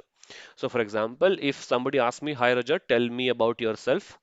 ठीक है, unless they ask me कि, oh, you know what, I saw that you did biotechnology and BTech in biotechnology, how did you come to design? If they don't ask me, I'm not going to tell them that story. I'll tell them, yes, I am a designer with 8 years of experience, and in the past I have worked at this companies in this industry. Currently, I'm a design manager at Zepto, where I'm taking care of this team. And right now, I'm exploring this job opportunity because I'm looking for a place that can allow me to do one, two, and three. Done. इतना ही intro चाहिए मेरा, right? जीवन गाथा बताने की जरूरत नहीं है. No need to tell them your life story. Oops, I think slide mixed. Yeah, walk me through your design process. Now, when somebody asks me to walk you through their design process, unless you are an intern, which means the only design process that you have learned is design thinking, don't mention design thinking. Only interns are expected to mention design thinking. Why? Because in organizations, nobody actually does design thinking. ठीक है, nobody has time to do empathize, ideate, prototype on every project. Only on high stakes projects that are 0 to 1 is where we do design thinking. Otherwise, in our day to day work, we're doing product thinking. What is the data on this? What is the challenge? Right? What is the success metric? Where do we want to reach? Let's make a few iterations and we'll test between those two versions. That's the process usually. Okay, so you need to keep your process realistic. You need to keep your process realistic rather than idealistic. If you're a designer with 3, 4, 5 years of experience, don't go into an interview and tell them I follow design thinking process. Okay, nobody would believe you. Okay, make it real. If there are parts in your process that are problematic, for example, I don't get to do product thinking. I get clear requirements from my product manager. Only if I have a question, I ask them. Otherwise, my goal is to explore as many variations and iterations as possible and then execute the design. Just tell me that with honesty. Simple. It's better to, be honest and fail than trying to, lie and then fail because you will fail. Success सिर्फ honesty से मिलती है in my opinion. Next, why do you want to work here? What is the wrong answer? I love your product and I think it would be a great opportunity for me to add value to this organization, blah blah blah, right? The cliche answer. The right answer would be, I was talking to a colleague of mine and they told me that you guys are working on these things, right? And I'm curious about this opportunity because I have done some things, but I have been also curious to learn more about these things and experiment and design those things. And that's why I'm looking for this role. More strategic, more specific. Okay? So it's like you need to, framework is observe, connect, and contribute. Number one, observe something in their past. Okay? Connect it with your current experience and then add on your unique take on how you would like to solve that problem. For example, कि I believe जैसे जेप्टो में right कि जेप्टो में अगर कोई AI team बन रहा है right and you want apply to it, you can tell them right that yeah, I'm very curious to learn about agentic commerce or AI commerce, right? I've done some AI experiments and done some explorations, and I even made a concept project regarding this. And during that project, I think I figured out something which is this, and I think it would be really lovely if I get to implement some things like that. Even if don't like your idea, I'm now happy that you are giving me a thoughtful answer which is based on real evidence. What's your biggest weakness?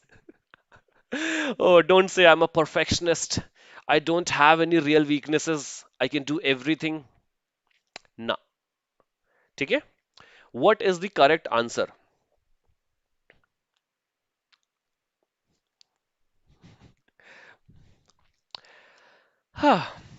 Okay, Let me read the answer first and then I'll break it down to you. Okay, that is, you say something like, I used to struggle with presenting incomplete work early in the process. Okay, I have learned that sharing rough thinking earlier actually improves my outcome, and I now do weekly syncs with specifically with PMs for this. Now, this is a very nuanced answer, right? What's your biggest weakness? You're saying, you know what?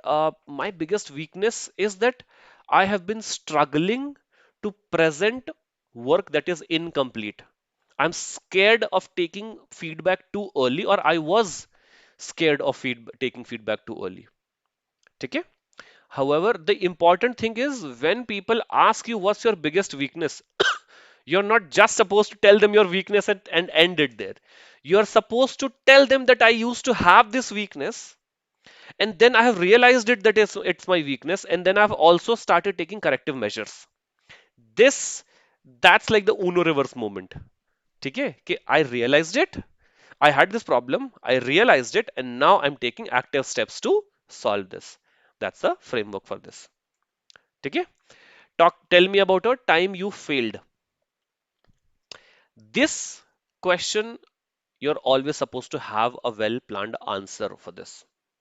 Okay? You cannot just uh, try to wing it at the time. You need to have a framework. Number one, set the context, the framework to follow, right? Number one, set the context. What are you going to tell the story, right? So there was a time in this project in the month this we were doing something like this. Context set kiya. Then be specific and own it. During that time, I was supposed to do this, but then I personally was very curious about exploring this part. So I made it this way, right? Or so I did this, and then it failed, right? When we launched it, it did not work. Or when we, yeah, built it, it did not work. Then combine it with what did you understand after that thing failed that you did not know before. So next line is, once it failed and we looked at the data, I realized that this could have been the problem, right? And I understood that, oh, when I had the previous hypothesis, I did not think of these things. And then lastly, if I get to do it again, I would do this, and this differently. This is the framework for answering questions like tell me about a time you failed. And I'm telling you guys, if you apply on good companies, bigger companies like Google and all, expect a lot more questions like this. And I have a list that I made of some, I don't know, 10, 15, 20 questions like this. I will try to make a reel on it, comment, and you will get the link to the doc of those questions. Okay? Uh, but these questions also help you think more deeply about your career and how you have navigated. That's why I love these questions. They've been very hard for me. I've tried to wing them just at the moment and I've failed miserably. So I tried to, started to write my answers and have some prepared answer for it. Not word by word, but I try to, have a clear framework on what story I'm going to tell and what are the examples I'm going to say. Then tell me about a time you disagreed with the stakeholder. Same thing, right? What matlab, the framework is number one, position it. What was your rationale?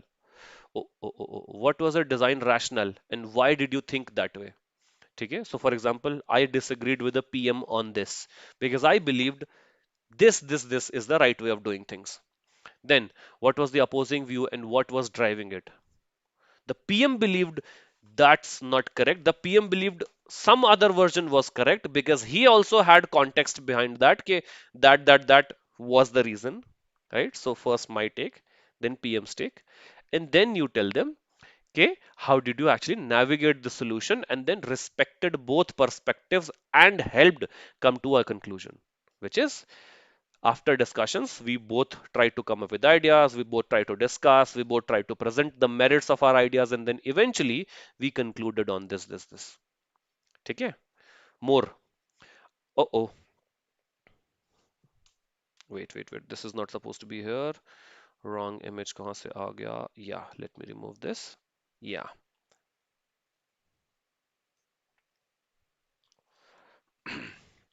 A question about ambition. Hmm. Yeah, basically, where do you see yourself in 5 years? These kind of questions, which is trying to test your ambition. Now, you're not supposed to say things like, in 5 years, I see myself as a head of design. Okay, this is vague and this is very expected. Then, if you say something like, I'm not sure, I haven't thought about it too much, problem, right? It signals that you don't have a lot of direction. Okay, what you're supposed to do is, you're supposed to, number one, be very clear on what kind of designer and design leader you want to become in future. Okay, then what problems or domains do you want to get better at, and then combine it with why does this role specifically move you closer to it. So now you can say stuff like, in 5 years, I want to be responsible for a team, right, of 4 to 5 people that is actively working on solving some problem in this industry or that industry. I'm very curious about how the future of this industry will hold, and that's why I also believe the work that I'm going to do in this organization, okay, would help me reach closer to that that objective. Much better answer. Ego versus growth mindset. I think बहुत सारा कुछ है मेरे पास में, इसको छोड़ देते हैं अभी। This very important, and this is where we will conclude in interview questions. Most people, when they get the opportunity at the end of the interview, and when the interviewer says, do you have any questions for us, they just say no. Okay, the worst mistake that you can do. This is your moment to actually flip the script and start taking their interview. Basically, start getting answers to all the queries that you have. I have 5 questions here that you can ask them. What does the design process look like in their company? How do they evaluate success in their company, right? Then, how does how does a senior designer grow in 6 months, right? You're hiring me for 6 months. You're hiring me for a senior designer.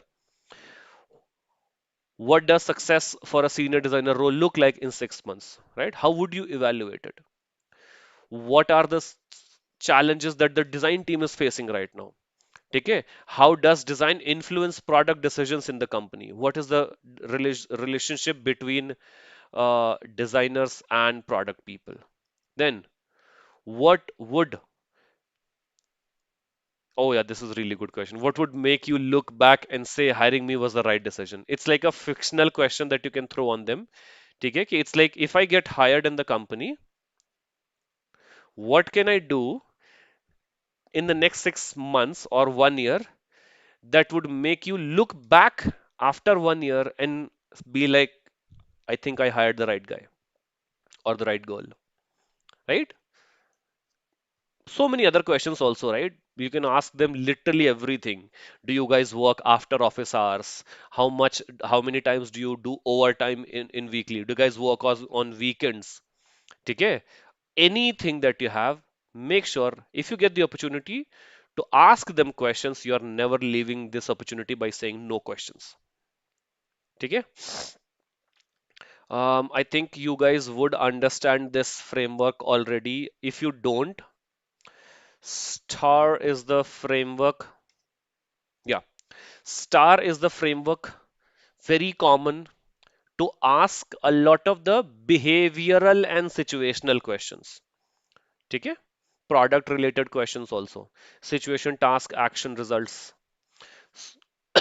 I think I was gonna skip it, but we are already at 9:44, so I'm gonna keep it to some other video or something.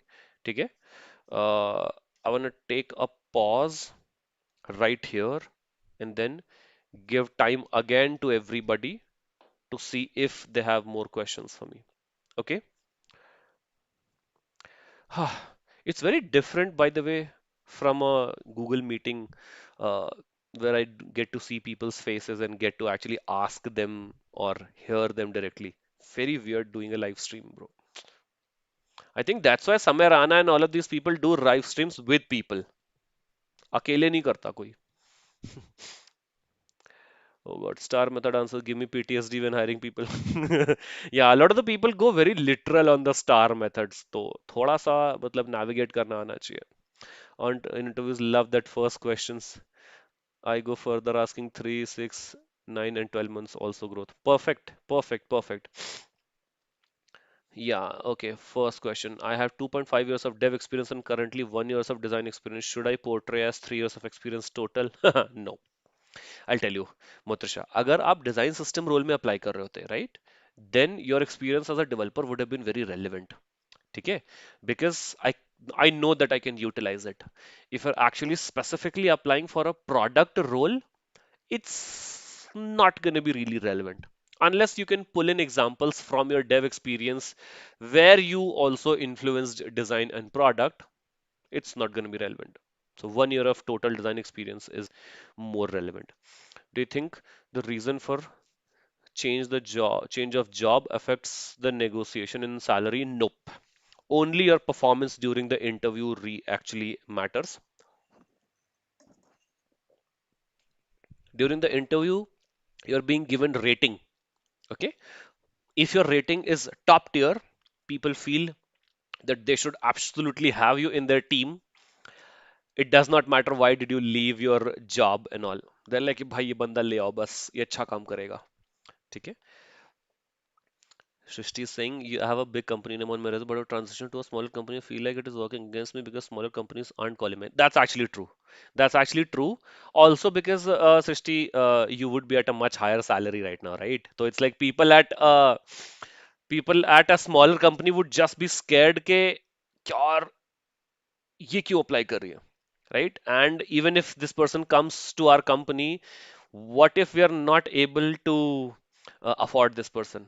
That's probably the biggest reason. And by the way, guys, Srishti is a friend of mine.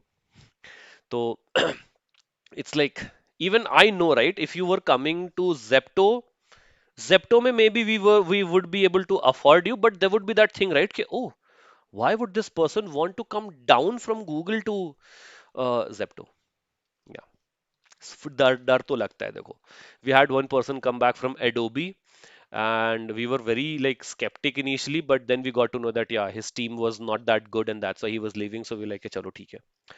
Romit, people often say that there is a hiring boom from January to March. Is it really true? जनवरी से मार्च में hiring boom कहाँ होता है? बिल्कुल नहीं होता है. जनवरी से मार्च में फायरिंग बूम होता है बिकॉज क्लोजिंग हो रही होती है. The hiring boom comes between April to March because the company has gone to a financial year, right? There is no hiring boom in January to March. Nope. Company is busy doing financials. They don't have more money to spend. It's the end of the year. The boom will be April to July, August, because people are graduating out of the colleges. So anyway, campus placements are going on. Most companies partner up with the colleges. So anyway, they have to bring in people. वो time होता है. Should I wait for gratuity in service-based companies after 3.6 years? Personal problem. यार देख लो. If you get a big increment and leave today, is it gonna matter like to stay for gratuity? I don't know, right? And 1.5 years is a lot. In 1.5 years, you can actually, if you play your cards well, you can get a 40, 50% increment, and all the gratuity would not matter, right? So depends on the exact numbers also, but I'm not somebody who would wait in a company for gratuity if I'm not enjoying it. You've been asked questions like, do you have any plans for future studies when I was in the HR round and I said yes and got rejected. यार रास्ता ये तो गलत लोग होते हैं. Good companies will be like, okay, good companies actually sponsor your studies. ठीक है? So that was just a bad company. Good thing that you got rejected. You would not have enjoyed there. How much time as a fresher we're going to time to reach a level in today's time? 1 year, 1.5 year is good to start getting good companies. ठीक है.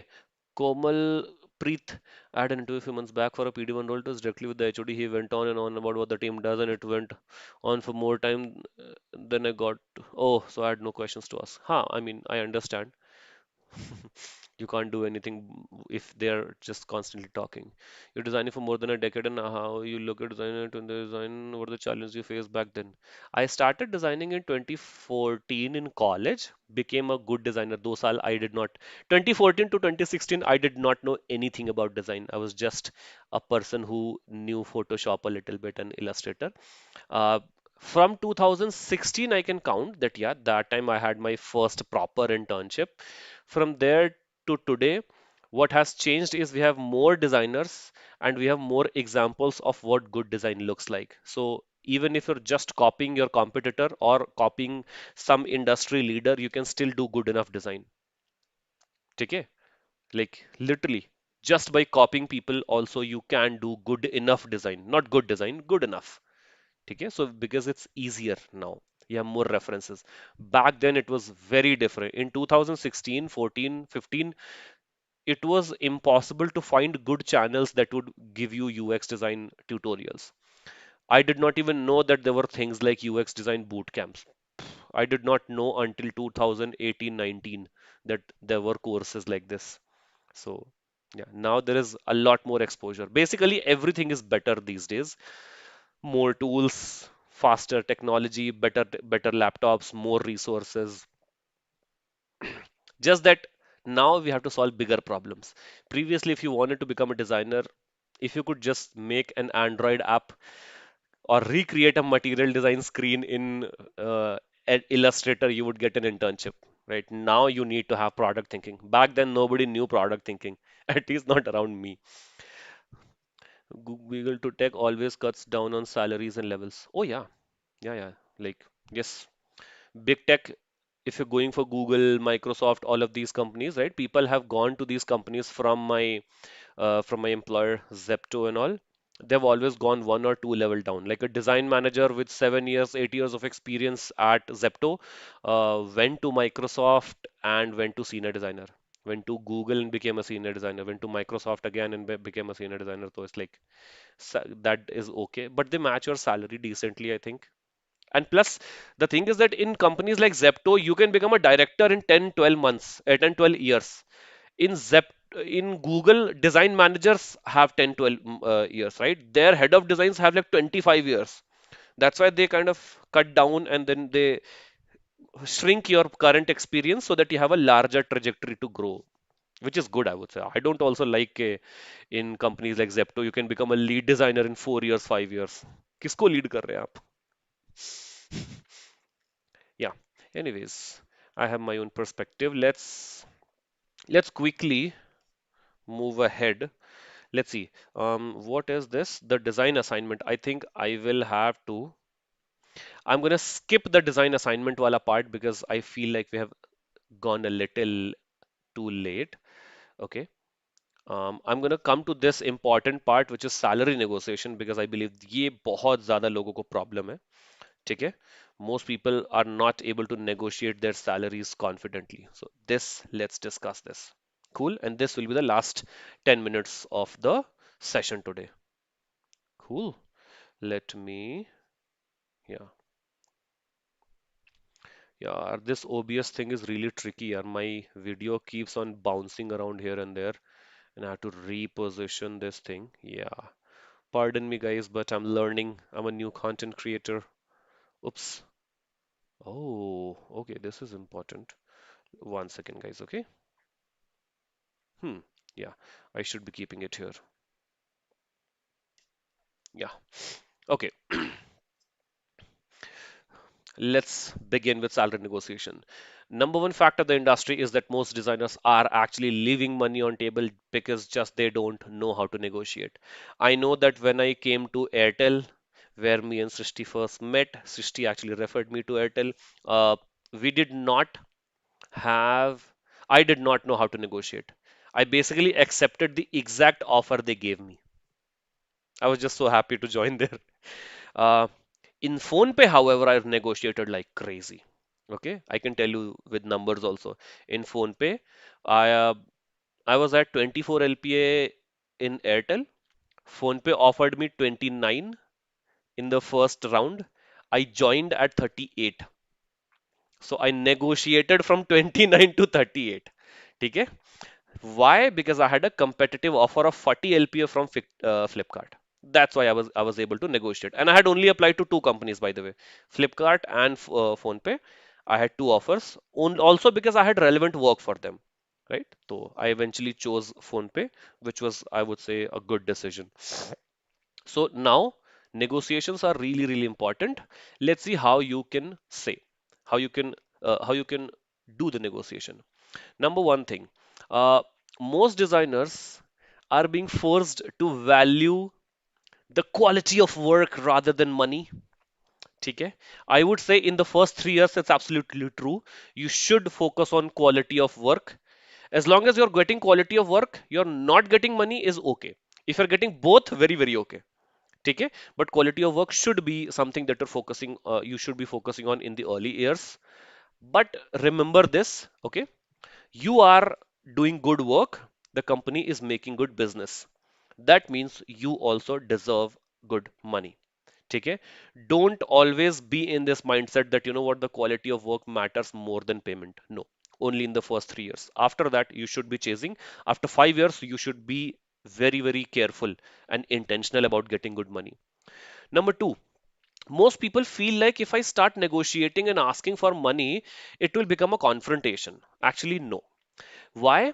Because you're doing a deal, right? When you're negotiating salary, you're doing a deal between with the company, and that is why, as long as you're able to frame it correctly, it's not a conflict, right? It's a negotiation, and it is supposed to happen in a certain way, right? You will say something that they would not like, or you will say a number that they would not like. They will give a number that you would not like, and you will navigate this diplomatically.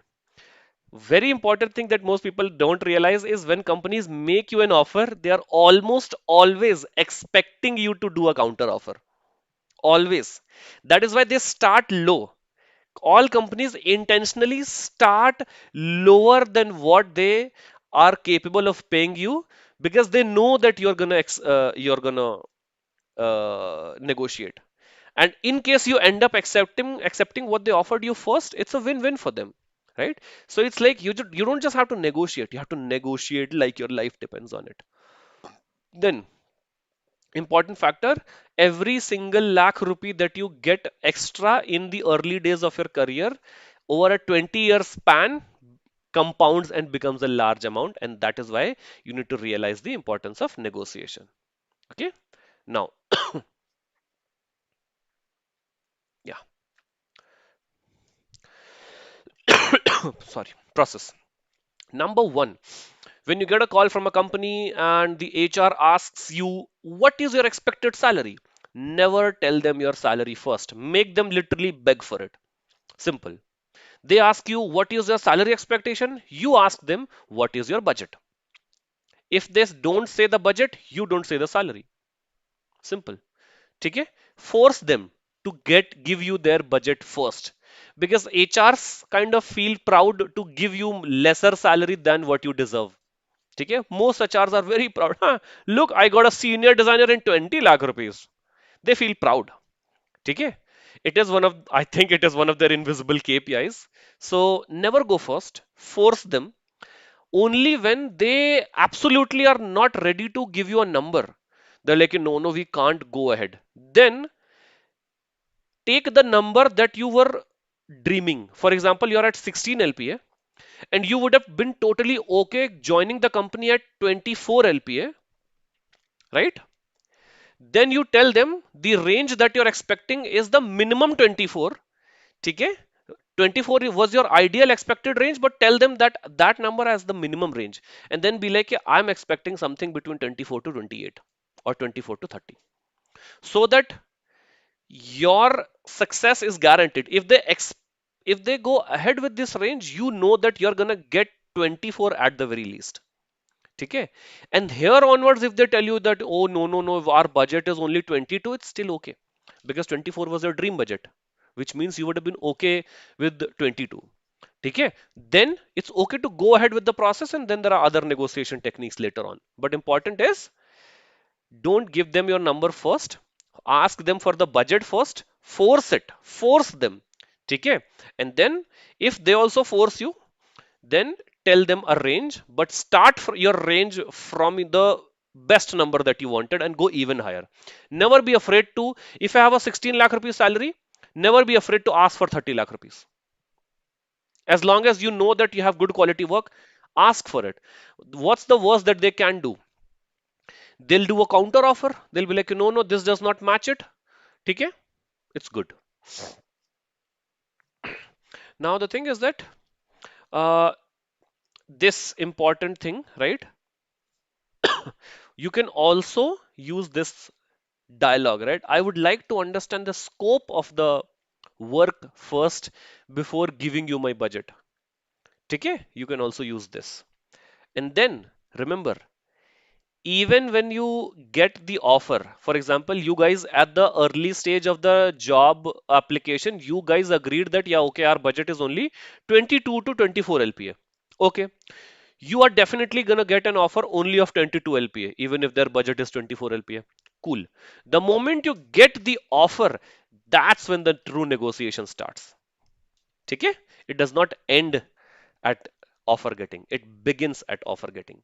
Now, how do you actually negotiate? Number one, you should be able to assess your current work and experience level. That is the point of reference where you start from. Number one, know yourself very clearly. And if you know that on that work, similar people are getting this much money, then you build a healthy range for yourself. For this, you'll need to do a lot of research, right? You will need to talk to people. You'll need to do research. You'll need to do basically web search. Levels at .fyi, all of these companies. Glassdoor and Ambition Box also have salary numbers. Okay, you need to talk to people in your network, and then if you have recruiter friends, you can also ask them. Okay, it's like your previous company recruiter friend can also be of help here, but build your salary range here. Okay, now once you have that, important thing to understand is, let me make this slightly smaller. Yeah, and that is your compensation is also not just your salary, by the way. As you progress in your career, you will see that there will be more and more parts included in your compensation. Most people at the early stage of their career are just like, ah, yes, what is the in hand? Just tell me. Very stupid thing to ask the HR just to tell you the in hand salary. Why? Because you might be leaving a lot of the other components. They might have more money to offer you, but because they figured out that you only want this, they might remove a lot of the other components from your offer. The cash component is only called the base salary. Okay? Then you also have a lot of the times variable bonus. This is tied to your performance and company's performance. Okay? Variable bonus. Then you have ESOPs and equity. Okay? Equity is basically like a partnership in the company. Okay, ESOPs are more like a certain portion of the company stocks are separated just for the employees and they are only given to employees. ठीक है, they are equity and employee वही है कि equity में you can feel like a partner, more like a partner. ठीक है, and equity is more permanent, by the way.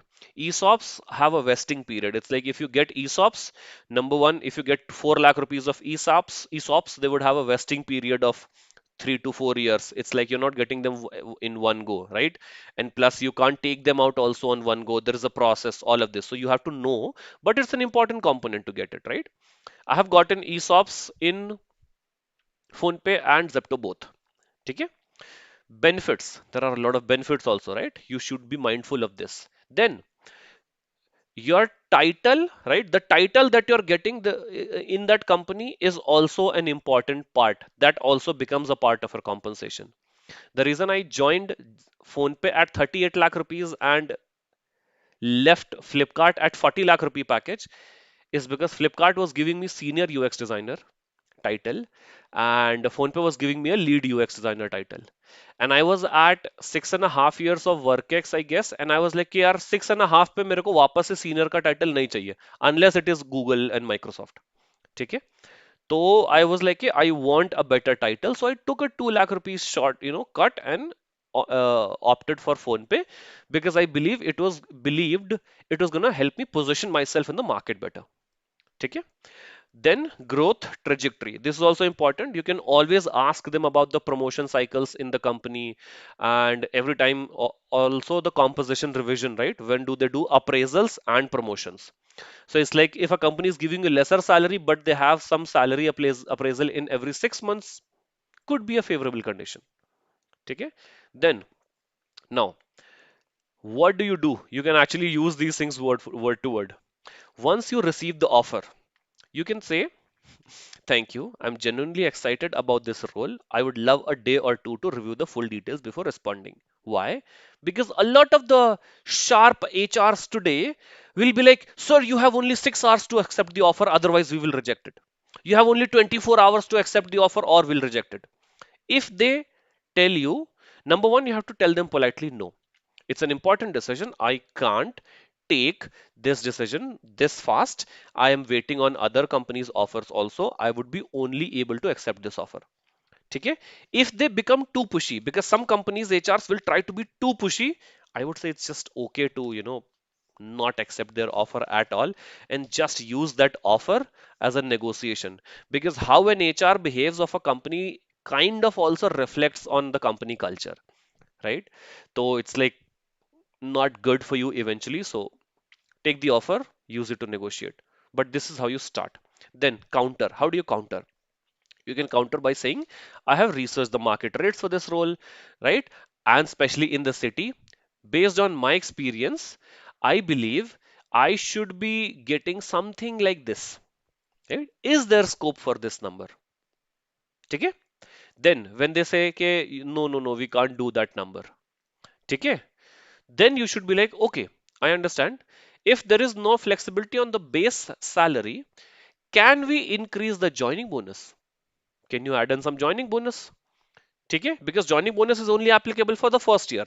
If they give you higher salary, that is going to be counted as the base salary for your next year promotion also, right? So companies sometimes give you extra joining bonus so that next year onwards your salary becomes low.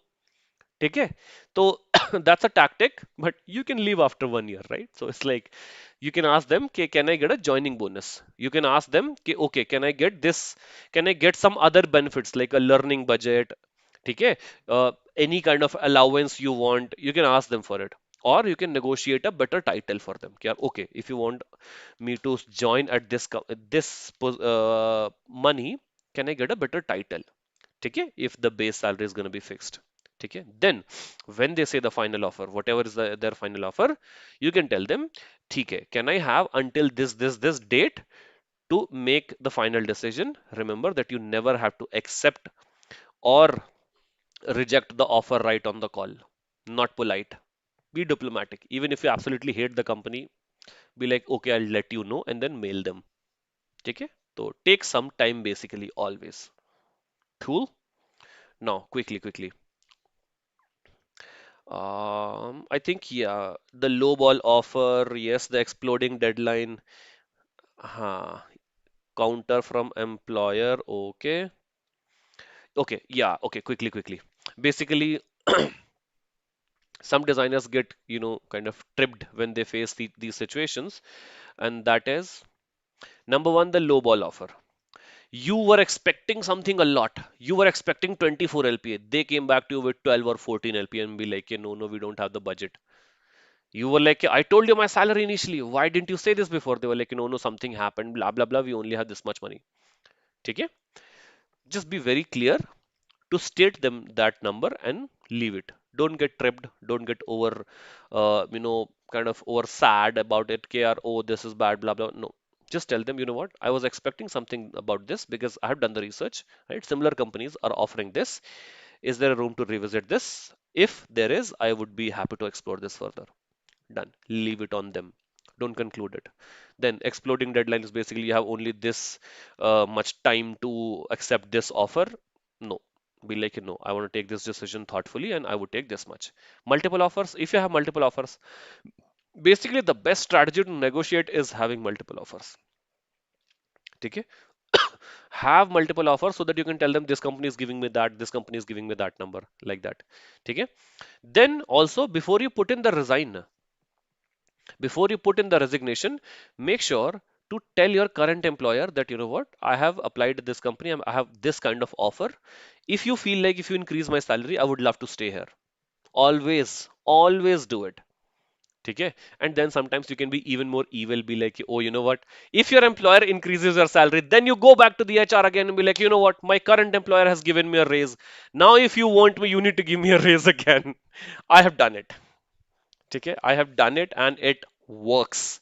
but only when you showed your value in the interview process. Otherwise, no. Otherwise, it will backfire. They'll just be like, no, bro, go. Go wherever you want. We can't hire you. Okay? So prove your value, be polite, and then negotiate like crazy. Okay. I think this we have already discussed, right? Beyond base, a lot of the things are there that most people don't negotiate.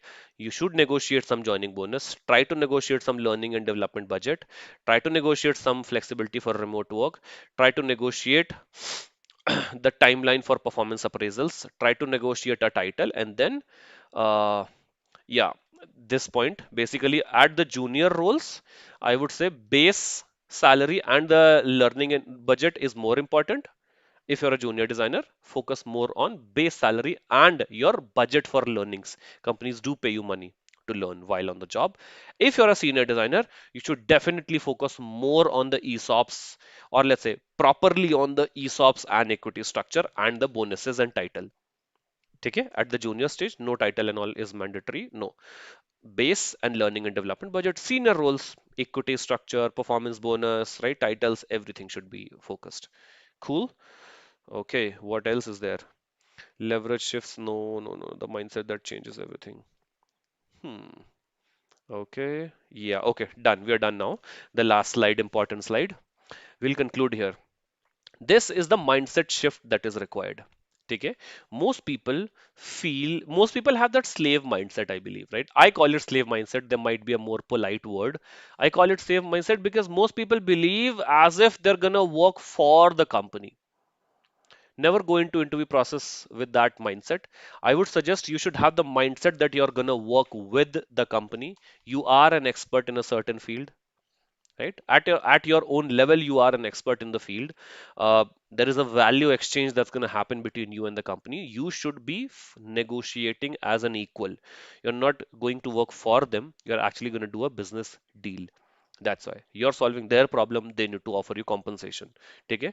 दूसरा, a lot of people are not confident during this salary negotiation or the interview process. Well, I don't feel confidence is a separate skill that you need to learn. Okay, confident is a result of how prepared you are. So you need to work on your preparation. Okay. Lastly, just because you did not like the base salary that they were offering you does not mean you have to reject the offer. Try to explore the overall offer and then negotiate, which is a combination of base salary, joining bonus, uh, performance bonus, title, benefits, all of these things. ठीक है? Chalo.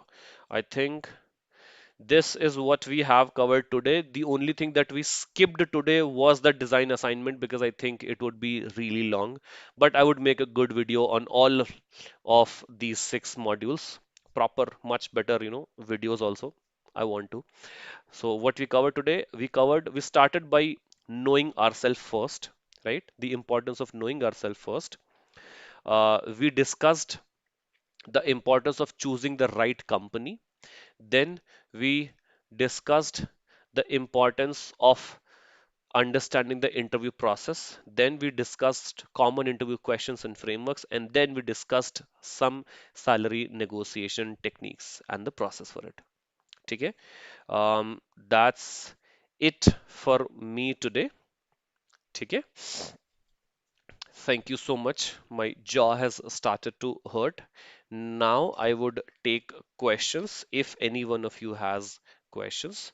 Okay, I am concluding from my side. Ah, chalo. Tell me, guys, any feedback or anything that you would like to, like me to cover in future? Anything that you did not get clarity on, you can ask me. Okay. How to negotiate notice period? What if there is no option to buy back notice period? Yeah, these are company policies, right? Every company, you can't negotiate notice period if the company has bad culture. You can't negotiate notice period if you are in the middle of a project. Okay?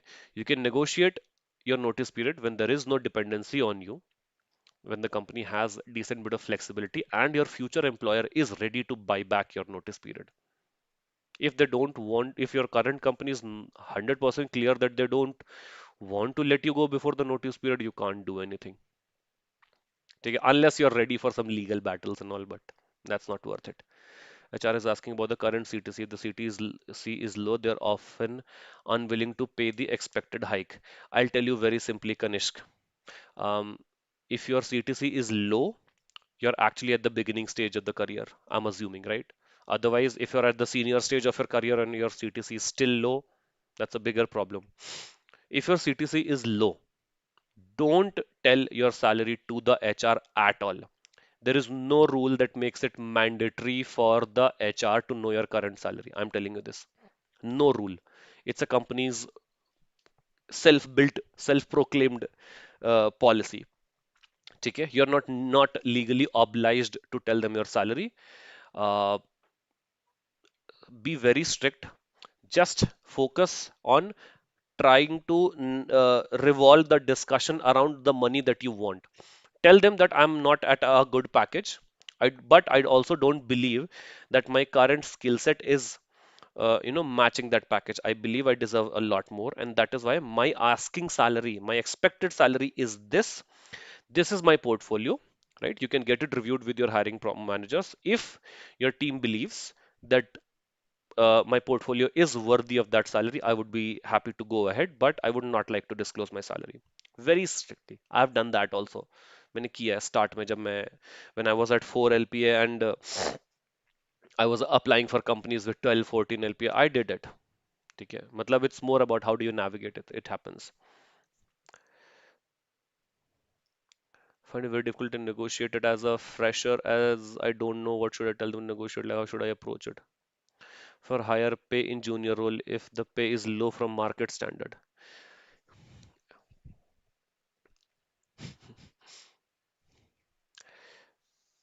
If the pay is low from market standard, okay, one data point, is your skill comparable to the people with the salary of the market standard? ठीक है? If you are 100% sure that my skill is matching, it's just about you staying firm. ठीक है? Salary negotiation in the end is a decision, right? You need to stay on it and let them come to you slowly, slowly. Let them tell them how you think you can bring value. ठीक है? If they're 100% sure that, yeah, we don't feel like you deserve that money, then you can't do it and can't do anything. ठीक है? What you can do is you can tell them, you can first impress them with the work that you've done. ठीक है? And later on, you can reinstate that I have showed you this kind of work, this is the kind of impact I can bring in. If it's a good match, I would love to proceed. Right? So it's like अपनी skills के बारे में बता बता के you have to kind of push them a little bit. That's all you can do. Under 2 years, can I make a personal project with better craft and thinking? You should. Under 5 years, also, if you have some gap in your portfolio and you believe those things can be filled with a personal project, please do it. Personal projects are the best way to upskill your portfolio. You're a mid-level visual designer these days. Yeah. Okay, these are asking about. यार तुम लोगों ने एक ही question का 4 बार पेश किया. You tell me not to apply or at least not a lot of job, but how will I stand out among all the other applications? Quality of work, bro.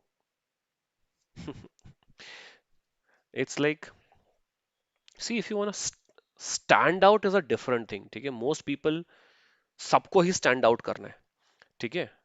But stand out करने के लिए जो effort है वो नहीं डाल रहे लोग. मैं बताता हूँ ना, आपको स्टैंड आउट करना है तो अगर आपको स्टैंड आउट करना है तो you make one resume for the company that you are applying for, specific for that company. ठीक है?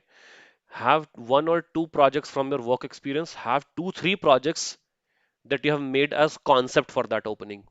Within 3 days 4 days of them launching that opening, make 2 3 concept projects. ठीक है? Then make proper case studies or make their prototypes. ठीक है? Then post it on LinkedIn, tag all of their employees that you can find. Their found मतलब all the design team सबको tag कर दो. उन सबको जाकर के डीएम्स में भी भेजो जाकर के तुम. ठीक है? कर दो spam. As long as the quality of your project is good, do whatever is needed to capture attention.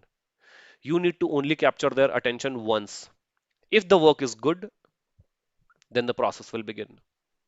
तो स्टैंड आउट ऐसा नहीं हो सकता है कि आप कोई like you make one magical portfolio and then you are applying with that portfolio to 20 companies and you are standing out everywhere.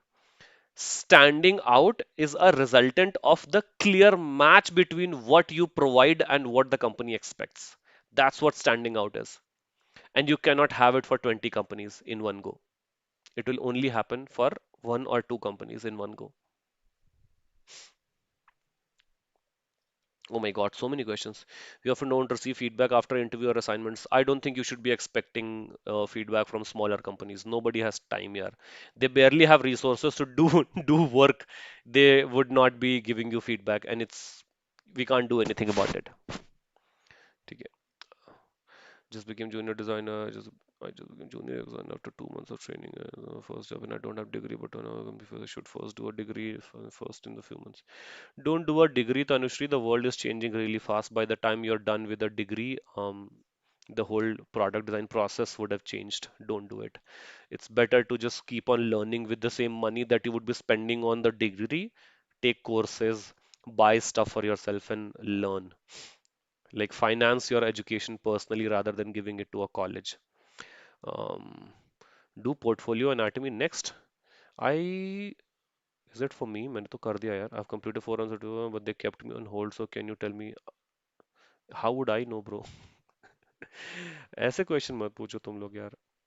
Companies can't just companies also get 500 applications, right? So just because your process is done does not mean the entire process is done. They would be shortlisting other candidates because they have to interview 10, 15, 20 candidates to shortlist one candidate. So they're just busy interviewing other candidates. Let them do it. Even at Zepto and all, sometimes we would get busy in some work in the middle of a hiring, and then we would reach out to those people at after 2 3 weeks. तुम free बैठे हो, हमारे पास में काम है अभी, समझ रहे ना? तो हो जाता है कभी कभी. डोंट टेक इट पर्सनली कि ओ माय गॉड मेरा राउंड हो गया तो मेरे को तुरंत ही फीडबैक आ जाए और सब कुछ आ जाए. ऐसा नहीं होता है. As someone transitioning from transportation design to UX, how should I position my background in interviews so it stand out? यार अक्षत भाई, इसका कोई ऐसा यूनिवर्सल आंसर नहीं है. You need to just pick examples from your past that make you a better UX designer. If you can cite proper examples with proof of work, anecdotes, then you can position it. Otherwise, you will be considered a beginner.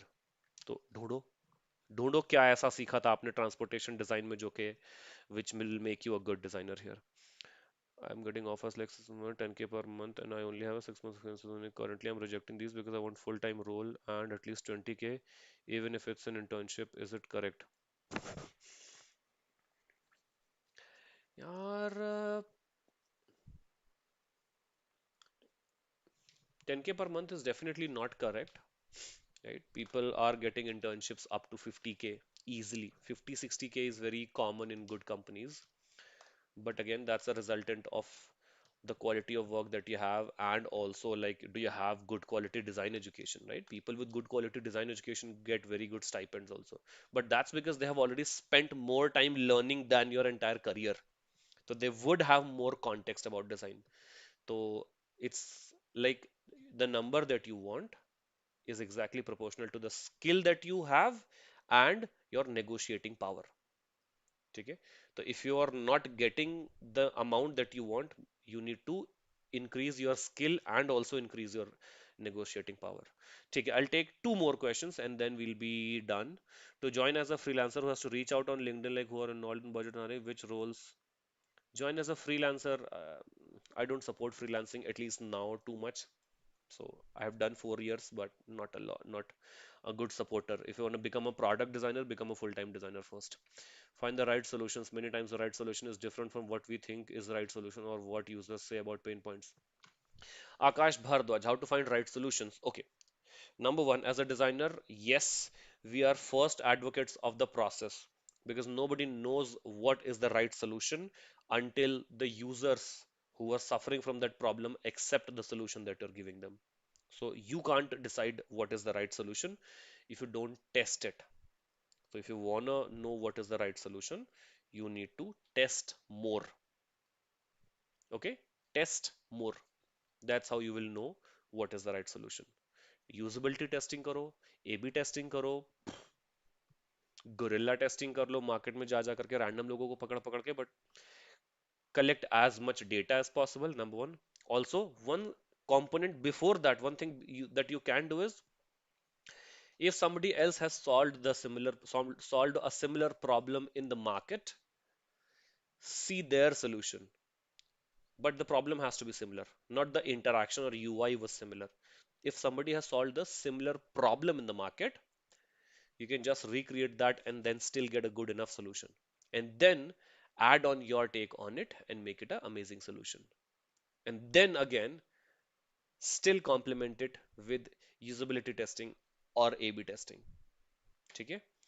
uh, यार, 2 year gap, first तो come to pace. if you have if you have 2 years of gap, पहले तो अपने आप को up to date कर लो, आप क्या चल रहा है मार्केट में इस वक्त में, है ना? मार्केट में अगर आप पोर्टफोलियो एनाटमी अगर आपने किया होगा तो शायद आपको और अच्छा आइडिया मिल जाएगा कि मार्केट में क्या चाहिए लोगों को. या like you need to be up to date with the market, have a relevant portfolio and workex, and then start apply for a few companies. वो जो 50 30 20 वाला था ना, 20 for 20% of the companies where you are overqualified, apply there first and test it. That will become good practice for you. Then apply for the companies, 50% of the companies where you would be a right fit. And all of this figuring out कि तुम किसके लिए right fit हो गए, ये आपको ही करना पड़ेगा. Last question, Disha. I'm a fresher interned at a product based company. What kind of company should I apply to? यार ये कैसी बात हो गई है? तो Disha, this is a incomplete question, right? आपका जहां भी मन करेगा आप वहां पर अप्लाई कर सकते हो ना. अगर आपको बी टू बी में जाना है तो आप बी टू बी में कर दो. आपने प्रोडक्ट बेस्ड कंपनी में किया है, आपको प्रोडक्ट बेस्ड कंपनी में ही अप्लाई करना है, तो आपको आप देख लो कि आपका काम अभी किस लेवल पर है और उस लेवल का काम किस किस को पसंद आने वाला है, और अप्लाई करना शुरू कर दो. चलो गाइज, या I am gonna and the live stream at this point. 219 people, ये वीडियो पब्लिक रहेगी ना? Yes, yes, yes, yes. Yes, this video will be posted. I might actually post it, or I might want to recreate the entire series and record it properly. But you will get all of this content within a week. This will be there in YouTube. Either the same recording or a much more, a better quality, production quality version of this could also be there. ठीक है? चलो guys. The rest of the questions I would be taking soon, ठीक है, on my Instagram. ठीक है guys, I hope you enjoyed it. I hope you got some value here. ठीक है, thank you so much guys. Bye bye, good night.